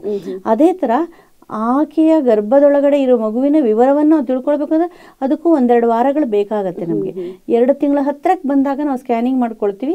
ಸ್ಕ್ಯಾನಿಂಗ್ ನಲ್ಲಿ ಆ ಗರ್ಭ ಚೀಲದೊಳಗಡೆ ಇನ್ನೊಂದು ನೀರಿನ ಚೀಲ ಇರುತ್ತೆ, ಆ ಚೀಲದೊಳಗೆ ಮಗು ಬರಬೇಕು, ಮಗು ಒಳಗಡೆ ಹಾರ್ಟ್ ಬೀಟ್ ಬರಬೇಕು. ಇದನ್ನೆಲ್ಲ ನಾವೇ ಸ್ಕ್ಯಾನ್ ಮಾಡಿ ಕನ್ಫರ್ಮ್ ಮಾಡಿ ರಿಪೋರ್ಟ್ ಕೊಟ್ಟು ಆಕೆ ಹತ್ರ ಎಕ್ಸ್ಪ್ಲೇನ್ ಮಾಡಿ ಕಳಿಸ್ತೀವಿ. ಸೊ ಇದೆಲ್ಲ ಪರೀಕ್ಷೆಗಳು ಮಾಡ್ಕೊಳ್ಳೋದಲ್ಲದೆ ಶುಗರ್ ಚೆಕಪ್, BP ಚೆಕಪ್, ಬೇರೆ ಏಜ್ ಆಗಿರೋರು ಕೆಲವರು 30 ಮೇಲೆ ಪ್ರೆಗ್ನೆನ್ಸಿ ಆಗೋದು ಈಗೇನು ಅತಿ ಅಸಾಮಾನ್ಯವಲ್ಲ, ಇದು ಸಾಧಾರಣವಾದ ದಿನನಿತ್ಯ ಕಾಣುವಂತಹ ಸನ್ನಿವೇಶ. ಅಂತಹ ಸಂದರ್ಭಗಳಿದ್ರೆ ಅಂದ್ರೆ ಏಜ್ 30 ದಾಟಿದ ಹೆಣ್ಣು ಮಕ್ಕಳು ಬಂದ್ರೆ ಕೆಲವು ವಿಶೇಷ ರಕ್ತ ಪರೀಕ್ಷೆಗಳು ಮಾಡ್ಕೊಳ್ತೀವಿ. ಯಾಕೆಂದ್ರೆ ಈ ಜೆನೆಟಿಕ್ ಅಬ್ನಾರ್ಮ್ಯಾಲಿಟಿ ಅಥವಾ ಕ್ರೋಮೋಸೋಮಲ್ ಅಬ್ನಾರ್ಮ್ಯಾಲಿಟಿ ಅಂತ ಏನು ಆಗುತ್ತೆ ಆ ಮಗುವಲ್ಲಿ, ಅದು ಇಂಥವರಲ್ಲಿ ಬೇರೆಯವರಿಗಿಂತ ಕಿರಿ ವಯಸ್ಸಿನಲ್ಲಿ ಗರ್ಭಿಣಿ ಆದವರಿಗಿಂತ ಇಂಥವರಲ್ಲಿ ಆ ಚಾನ್ಸಸ್ ಜಾಸ್ತಿ ಇರುತ್ತೆ. ಪ್ರಾಬ್ಲಮ್ ಇರುವಂತಹ ಪ್ರೆಗ್ನೆನ್ಸಿಗಳು, ಮಗು ಅಬ್ನಾರ್ಮ್ಯಾಲಿಟಿ ಬರುವಂಥದ್ದು, ನ್ಯೂನ್ಯತೆ ಇರುವಂಥದ್ದು. ಸೊ ಇದೆಲ್ಲ ಪರೀಕ್ಷೆಗಳನ್ನು ಮಾಡಿ ಪ್ರೆಗ್ನೆನ್ಸಿ ನಾರ್ಮಲ್ ಇದೆ ಅನ್ನೋದು ಆ ಸ್ಟೇಜ್ನಲ್ಲದೆ ಇನ್ನು ಮುಂದೆನೂ ನಾರ್ಮಲ್ ಆಗಿ ಕಂಟಿನ್ಯೂ ಆಗಬೇಕು ಅನ್ನೋ ದೃಷ್ಟಿಯಿಂದ ಸಲಹೆಗಳು ಕೊಡ್ತೀವಿ, ಮೆಡಿಸಿನ್ಸ್ ಕೊಡ್ತೀವಿ, ಬ್ಲಡ್ ಟೆಸ್ಟ್ಗಳೆಲ್ಲ ಮಾಡ್ಕೊಳ್ತೀವಿ. ಈ ಒಂದು BP ಶುಗರು ಎಲ್ಲ ಚೆಕ್ ಮಾಡ್ತೀವಿ ಅಂತ ಹೇಳಿದ್ರಲ್ಲ, ಅದು ನಾರ್ಮಲ್ ಅಂದ್ರೆ ಯಾವ ಲೆವೆಲ್ ಅಲ್ಲಿ ಇರುತ್ತೆ ಮೇಡಮ್? ಅದೇನಾದ್ರೂ ತಿಂಗಳ ಕಳಿತಾ 2ನೇ ತಿಂಗಳು 3ನೇ ತಿಂಗಳು ಹೀಗೆ ಏನಾದ್ರೂ ಅದ್ರ ಬದಲಾವಣೆ ಆಗ್ತಾ ಹೋಗುತ್ತಾ, ಅಥವಾ ಅದು ನಾರ್ಮಲ್ ಸ್ಟೇಜ್ ಈ ಲೆವೆಲ್ ಅಲ್ಲೇ ಇರಬೇಕು ಅಂತ? BP ಅನ್ನೋದಾಗ್ಲಿ ಶುಗರ್ ಅನ್ನೋದಾಗ್ಲಿ ಪ್ರೆಗ್ನೆನ್ಸಿ ಅಂತಲ್ಲ, ಎನಿ ಸ್ಟೇಜ್. ಈಗ ನಾನಿಲ್ಲಿ ಕೂತ್ಕೊಂಡು ಮಾತಾಡ್ತಿದ್ದ ಹಾಗೆ ಕೂತ್ಕೊಳ್ಳುವಾಗ ನಂದು BP ಕಡಿಮೆ ಇರ್ಬೋದು, ಸ್ವಲ್ಪ ಹೊತ್ತಲ್ಲಿ ಜಾಸ್ತಿ ಆಗಿರ್ಬೋದು, ಮತ್ತೆ ಕಡಿಮೆ ಆಗ್ಬೋದು. ಆ ವೇರಿಯೇಷನ್ಸ್ ಅಂತ ಏನ್ ಹೇಳ್ತೀವಿ ಅದು ನಡೀತಾ ಇರುತ್ತೆ ಬಾಡಿನಲ್ಲಿ, ಎಲ್ಲಾ ಮನುಷ್ಯರಿಗೂ ನಡೆಯುತ್ತೆ. ಬೆಳಗ್ಗೆ ಹೊತ್ತಿನಲ್ಲಿ ಕಡಿಮೆ, ಮುಂಜಾವಿನಲ್ಲಿ, ಮಧ್ಯಾಹ್ನ ಜಾಸ್ತಿ, ವರ್ಕ್ ಟೈಮ್ ನಲ್ಲಿ ಸ್ವಲ್ಪ ಜಾಸ್ತಿ, ನಡೆದಾಗೆಲ್ಲ ಸ್ವಲ್ಪ ಜಾಸ್ತಿ. ಇದು ವೇರಿಯೇಷನ್ಸ್ ಆರ್ ನಾರ್ಮಲ್. ನಮಗೆ ಆ ವೇರಿಯೇಷನ್ ಬೇಕಾಗಿಲ್ಲ. ಅಂದ್ರೆ ಈಗ 70 ಇರೋದು BP 80 ಆಯ್ತು ಡಯಾಸ್ಟಾಲಿಕ್, ದಟ್ ಈಸ್ ನಾರ್ಮಲ್. ನಮ್ಗೆ ಆ ರೇಂಜ್ ಅಲ್ಲಿ ಇರಬೇಕು BP. ನಮ್ಗೆ ಪ್ರೆಗ್ನೆನ್ಸಿಯಲ್ಲಿ ಯಾವುದೇ ಹಂತದಲ್ಲಿ 140/90ಕ್ಕಿಂತ ಜಾಸ್ತಿ ಹೋದ್ರೆ ನಮ್ಗೆ ಓಕೆ BP ಸ್ಟಾರ್ಟ್ ಆಗ್ತಾ ಇದೆ ಅನ್ನೋದು ಅರಿವು ಮೂಡುತ್ತೆ. ಶುಗರಿಗಂತಾನೆ ಪರ್ಟಿಕ್ಯುಲರ್ ಆಗಿ ಟೆಸ್ಟ್ಗಳಿರುತ್ತೆ. ಗ್ಲೂಕೋಸ್ ಚಾಲೆಂಜ್ ಟೆಸ್ಟ್ ಅಂತ ಹೇಳ್ತೀವಿ. ಗ್ಲೂಕೋಸ್ ಅನ್ನ ಆಕೆಗೆ ಕುಡಿಸಿ ಶುಗರ್ ಚೆಕ್ ಮಾಡ್ತೀವಿ. ನೀವು ಕೇಳ್ಬೋದು, ಗ್ಲೂಕೋಸ್ ಕುಡಿದ್ರೆ ಶುಗರ್ ಜಾಸ್ತಿ ಆಗೇ ಆಗುತ್ತಲ್ವಾ, ಏನ್ ಚೆಕ್ ಮಾಡ್ತೀರಾ ನೀವು ಅಂತ ನೀವು ಕೇಳ್ತೀರಾ.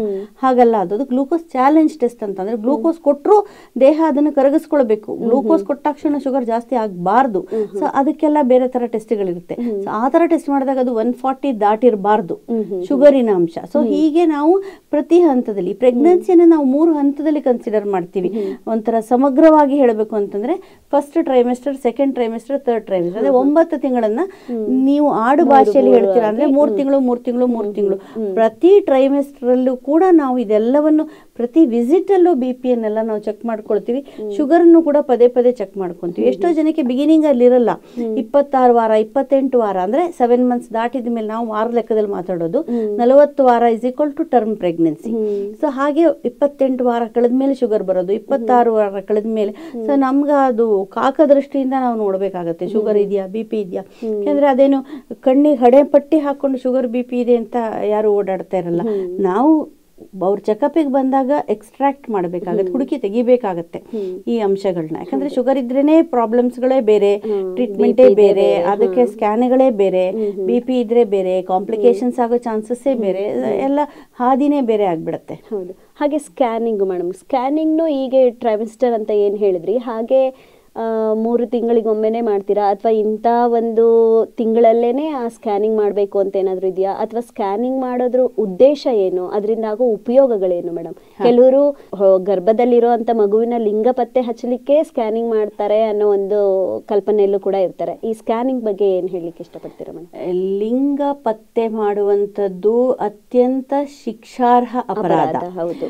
ನಾವು ಯಾರು ಅದನ್ನು ಮಾಡಬಾರದು, ಪೇಷಂಟ್ಗಳು ಕೂಡ ನಮಗೆ ಸಹಕರಿಸಬೇಕು, ಕೇಳಬಾರದು. ಯಾಕೆಂದ್ರೆ ಎಸ್ಪೆಷಲಿ ಈಗಿನ ಕಾಲದಲ್ಲಿ ಹೆಣ್ಣು ಮಕ್ಕಳು ಗಂಡು ಮಕ್ಕಳು ಎಲ್ಲ ಒಂದೇ. ಮಗು ಅಂತ ನಮ್ಮದು ಅಷ್ಟೇ ಹೊರತು ಅದನ್ನ ಗಂಡು ಹೆಣ್ಣು ಅನ್ನೋ ಲಿಂಗ ಭೇದವಿಲ್ಲ. ಇದು ಫಸ್ಟ್ ವಿಚಾರ, ವೆರಿ ವೆರಿ ಕ್ಲಿಯರ್ ಆಯ್ತಾ. ಇದು ಫಸ್ಟ್.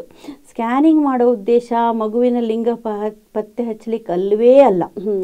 ನಾವು ಮಾಡೋದು ಸ್ಕ್ಯಾನಿಂಗ್ ಯೂಶ್ವಲಿ ಎಲ್ಲ ನಾರ್ಮಲ್ ಆಗಿದ್ದು, ಪ್ರೆಗ್ನೆನ್ಸಿಯ 9 ತಿಂಗಳ ಸುದೀರ್ಘ ಪ್ರಯಾಣ, 9 ತಿಂಗಳನ್ನು ಏನು ಕನ್ಸಿಡರ್ ಮಾಡ್ತೀವಿ ಅದರಲ್ಲಿ ಯೂಶ್ವಲಿ 4 ಸ್ಕ್ಯಾನ್ ಮಾಡ್ಕೊಳ್ತೀವಿ.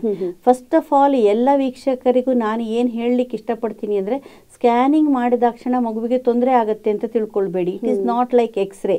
ಎಕ್ಸ್ರೇ ಬೇರೆ, ಸ್ಕ್ಯಾನಿಂಗ್ ಬೇರೆ. ಎಕ್ಸ್ರೇನ ನಾವು ಮಾಡೋದೇ ಇಲ್ಲ ಪ್ರೆಗ್ನೆನ್ಸಿನಲ್ಲಿ.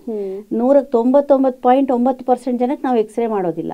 ಬೇರೆ ಸ್ಕ್ಯಾನಿಂಗ್ ನಾವು 100ಕ್ಕೆ 100 ಜನಕ್ಕೂ ಮಾಡ್ತೀವಿ. ಯಾಕಂದ್ರೆ ಎಕ್ಸ್ರೇನೇ ಬೇರೆ, ಸ್ಕ್ಯಾನಿಂಗೇ ಬೇರೆ. ಸ್ಕ್ಯಾನಿಂಗಿನಿಂದ 100% ತೊಂದರೆ ಆಗೋದಿಲ್ಲ. ಇದು ಈಗಿನ ವಿಚಾರ ಅಲ್ಲ, ದಶಕಗಳಿಂದ ಬಂದಿರುವಂಥ ವಿಚಾರ. ಸ್ಕ್ಯಾನಿಂಗ್ ಮಾಡಿದ್ರೆ ನಿಮ್ಗೆ ಅಡ್ವಾಂಟೇಜೇ ಇರುತ್ತೆ. ಯಾಕಂದ್ರೆ ನಮಗೆ ಚೆಕಪ್ ಮಾಡಿದಾಗ ಪ್ರತಿಯೊಂದು ವಿಚಾರ ತಿಳಿಯೋದಿಲ್ಲ. ಎಕ್ಸಾಂಪಲ್, ಮಗುವಿನ ಹಾರ್ಟಿನೊಳಗಡೆ ಇರುವಂತಹ ರಂಧ್ರ, ಅಥವಾ ಕಿಡ್ನಿ ಡೆವಲಪ್ ಆಗಿಲ್ಲದೆ ಇರೋದು, ಬ್ರೈನಿನೊಳಗಡೆ ಆಗಿರುವಂತಹ ನ್ಯೂನ್ಯತೆ, ಇವೆಲ್ಲ ನಮಗೆ ಸ್ಕ್ಯಾನಿಂಗ್ ಇಂದಾನೇ ಗೊತ್ತಾಗೋದು. ಕೆಲವು ತೊಂದರೆಗಳು ನಿಧಾನಕ್ಕೆ ಬರ್ಬೋದು ಸ್ಕ್ಯಾನಿಂಗ್ ಅಂದ್ರೆ 5ನೇ ತಿಂಗಳಲ್ಲಿ ಸ್ಕ್ಯಾನಿಂಗ್ ನಲ್ಲಿ ಇಲ್ಲದೆ ಇರ್ಬೋದು, 8ನೇ ತಿಂಗಳು ಸ್ಕ್ಯಾನಿಂಗ್ ನಲ್ಲಿ ಬರ್ಬೋದು. ಸೊ ಹೀಗಾಗಿ ನಾವು ಫಸ್ಟ್ ನಿಂದ ಅಂದ್ರೆ ಪ್ರೆಗ್ನೆಂಟ್ ಆದಾಗಿನಿಂದ ಡೆಲಿವರಿ ಆಗೋ ತನಕ ಯೂಶ್ವಲಿ 4 ಸ್ಕ್ಯಾನಿಂಗ್ ಮಾಡ್ಕೊಳ್ತೀವಿ. ಬಿಗಿನಿಂಗ್ ಅಲ್ಲಿ ಒಂದು ಪ್ರೆಗ್ನೆನ್ಸಿ ಕನ್ಫರ್ಮೇಶನ್ ಸ್ಕ್ಯಾನಿಂಗ್ ಅಂದ್ರೆ ಹಾರ್ಟ್ ಬೀಟ್ ಎಲ್ಲ ಬರೋದು, ಡೇಟಿಂಗ್ ಸ್ಕ್ಯಾನ್ ಅಂತೀವಿ. 2ನೇ ಸ್ಕ್ಯಾನ್ NT ಸ್ಕ್ಯಾನ್ ಅಂತ ಮಾಡ್ತೀವಿ. 3ನೇದು ಅನಾಮಲಿ ಸ್ಕ್ಯಾನ್ ಅಂತ 5ನೇ ತಿಂಗಳಲ್ಲಿ ಮಾಡ್ತೀವಿ. 8ನೇ ತಿಂಗಳ ಆಸುಪಾಸಿನಲ್ಲಿ ಗ್ರೋತ್ ಸ್ಕ್ಯಾನ್ ಅಂತ, ಈ ತರ 4 ಸ್ಕ್ಯಾನ್ಗಳು ಮಾಡ್ಕೊಳ್ತೀವಿ. ಇನ್ನು ಪ್ರಾಬ್ಲಮ್ ಇರೋರು, ಕೆಲವರು BP ಜಾಸ್ತಿ ಆಗಿರುತ್ತೆ, ಮಗು ಗ್ರೋತೇ ಆಗಿರೋದಿಲ್ಲ, ಮಗು ಸುತ್ತಮುತ್ತ ನೀರೇ ಇರಲ್ಲ, ಅಥವಾ ಡಯಾಬಿಟಿಕ್ ಬೇಬಿ ಇರುತ್ತೆ, ಅಮ್ಮನಿಗೆ ಶುಗರ್ ಅನ್ಕಂಟ್ರೋಲ್ ಇರುತ್ತೆ.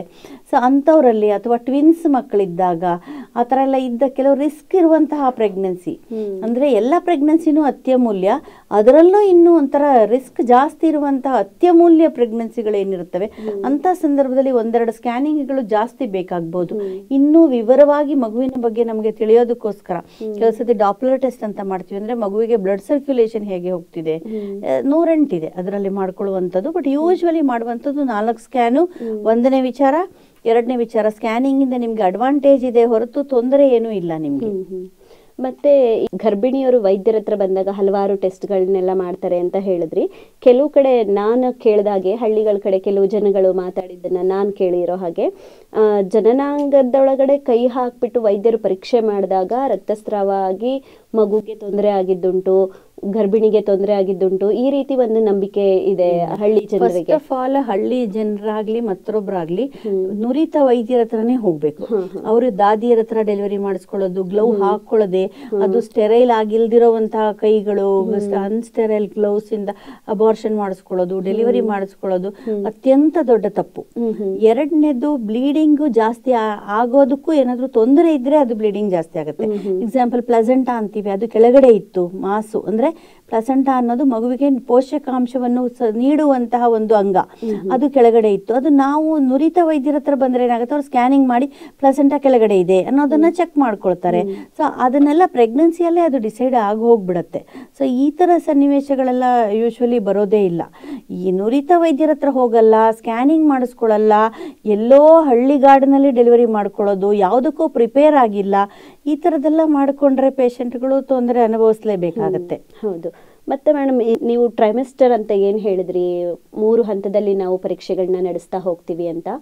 ಆ 3 ಹಂತ ತಲುಪೋದಕ್ಕೂ ಮುಂಚೆನೆ ಕೆಲವರಿಗೆ 7 ತಿಂಗಳಿಗೆ ಹೆರಿಗೆ ಆಗುವಂತದ್ದು, 3ನೇ ಹಂತ ತಲುಪೋದ್ರೊಳಗಡೆ ಆಗ್ಬಿಡುತ್ತೆ. ಅದಕ್ಕೆ ಏನು ಕಾರಣ ಆಗಿರ್ಬೋದು madam? Again there are lot many reasons. ಅಂದ್ರೆ ಆಕೆಗೆ ಇನ್ಫೆಕ್ಷನ್ ಇದ್ದಿರ್ಬೋದು, ಯೂಟ್ರಸ್ ಇನ್ಫೆಕ್ಷನ್ ಇರ್ಬೋದು, ಇಲ್ಲ ಯೂರಿನರಿ ಟ್ರ್ಯಾಕ್ಟ್ ಅಂದ್ರೆ ಮೂತ್ರ ಸೋಂಕು ಇರ್ಬೋದು, ಅದರಿಂದ ಕೂಡ ಬೇಗ ಅಬಾರ್ಷನ್ ಆಗುತ್ತೆ ಅಥವಾ ಬೇಗ ಡೆಲಿವರಿ ಆಗೋ ಚಾನ್ಸ್ ಇರುತ್ತೆ.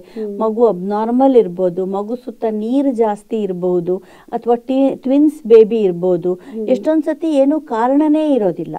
ಸೊ ಹಾಗೆ ತುಂಬಾ ಕಾರಣಗಳಿದೆ ಅದರಲ್ಲಿ. ಮೋಸ್ಟ್ ಆಫ್ ದ ಟೈಮ್ಸ್ ಅದು ಇನ್ಫೆಕ್ಷನ್ ಇದ್ರೆ ಕೆಳಗಡೆ, ಅಥವಾ ಮುಂಚೆ ಆಲ್ರೆಡಿ ಪ್ರಿಟರ್ಮ್ ಲೇಬರ್ ಬೇಗ ಡೆಲಿವರಿ ಆಗಿದ್ರೆ, ಅಥವಾ ಗರ್ಭಕೋಶದ ಬಾಯಿ ಸರ್ವಿಕ್ಸ್ ಅಂತ ಹೇಳ್ತೀವಿ, ಅದರ ಇನ್ಕಾಂಪಿಟೆನ್ಸ್ ಅದು ಲೂಸ್ ಇದ್ರೆ, ಅದಕ್ಕೆ ಪ್ರೆಗ್ನೆನ್ಸಿಯನ್ನು ಒಳಗಡೆ ತಡೆದಿಟ್ಟುಕೊಳ್ಳುವಂತ 9 ತಿಂಗಳವರೆಗೂ ಆ ಭಾರವನ್ನು ತಡೆದಿಟ್ಟುಕೊಳ್ಳುವಂತ ಶಕ್ತಿ ಇಲ್ಲದಷ್ಟು ವೀಕ್ನೆಸ್ ಇದ್ರೆ, ಸೊ ಈ ತರ ಎಲ್ಲ ಇದ್ರೆ ಬೇಗ ಡೆಲಿವರಿ ಆಗುವಂತಹ ಚಾನ್ಸಸ್ ಇರುತ್ತೆ. ಯೂಟ್ರಸ್ ಅಬ್ನಾರ್ಮಲ್ ಇದ್ರೆ, ಕೆಲವರಿಗೆ ಡೆವಲಪ್ಮೆಂಟಲ್ ಅಬ್ನಾರ್ಮಾಲಿಟಿ ಅಂತ ಹೇಳ್ತೀವಿ, ಅದು ಸರಿಯಾಗಿ ಬೆಳವಣಿಗೆನೇ ಆಗಿರಲ್ಲ. ಸೊ ಅಂತ ಸಂದರ್ಭದಲ್ಲೆಲ್ಲ ಬೇಗ ಡೆಲಿವರಿ ಆಗುವಂತಹ ಚಾನ್ಸಸ್ ಇರುತ್ತೆ. ಆ ಸಮಯದಲ್ಲಿ ಆ ಮಗುಗೆ ಏನೆಲ್ಲ ಒಂದು ಪೋಷಕಾಂಶಗಳು ಸಿಗಬೇಕು, ಅಥವಾ ಜನನಕ್ಕೆ ಸಕಾಲ ಅಂತ ಏನ್ ಹೇಳ್ತೀವಿ, ಅದು ಇಲ್ಲದೆ ಇದ್ರೂ ಆ ಮಗು ಮುಂದೆ ಬೆಳವಣಿಗೆ ಹೊಂದುತ್ತಾ ಆಚೆ ಬಂದ್ಮೇಲೂ? ಅಂದ್ರೆ ಅದು ಎಷ್ಟು ವಾರದಲ್ಲಿ ಡೆಲಿವರಿ ಆಗಿದೆ, ಎಷ್ಟು preterm, how preterm the babies ಅಂತ. ಕೆಲವು ತುಂಬಾ ಪ್ರೀಟರ್ಮ್ ಆಗಿರ್ತವೆ, ವೆರಿ ಪ್ರೀಟರ್ಮ್ ಅಂದ್ರೆ 28 ವಾರದಲ್ಲೇನೆ ಡೆಲಿವರಿ ಆಗ್ಬಿಡೋದು. ಅಂತವೆಲ್ಲ ಮಕ್ಕಳಿಗೆ ತುಂಬಾ ಪ್ರಾಬ್ಲಮ್ಸ್ ಆಗುತ್ತೆ. ದೃಷ್ಟಿ ಬರಲ್ಲ, ಕುರುಡಾಗಿರ್ತಾವ ಕೆಲವು ಮಕ್ಕಳು, ಅಥವಾ ಕರುಳಿನಲ್ಲಿ ಬ್ಲೀಡಿಂಗ್ ಆಗೋದು, ಬ್ರೈನ್ ಒಳಗಡೆ ಇಂಟ್ರಾವೆಂಟ್ರಿಕ್ಯುಲರ್ ಹೆಮರೇಜ್ ಅಂತ ಹೇಳ್ತೀವಿ, ಆ ತರ ಎಲ್ಲ ಶ್ವಾಸಕೋಶ ಡೆವಲಪ್ ಆಗಿಲ್ಲ, ಆತರ ಎಲ್ಲ ತುಂಬಾ ಪ್ರೀಟರ್ಮ್ ಆದ್ರೆ. ಈಗ ನೀವು ಮರದಲ್ಲಿ ಕಾಯಿ ಕೊಯ್ದ್ರೆ, ತುಂಬಾ ಕಾಯಿ ಕೊಯ್ದ್ರೆ ಹಣ್ಣು ಮಾಡಕ್ಕಾಗತ್ತಾ?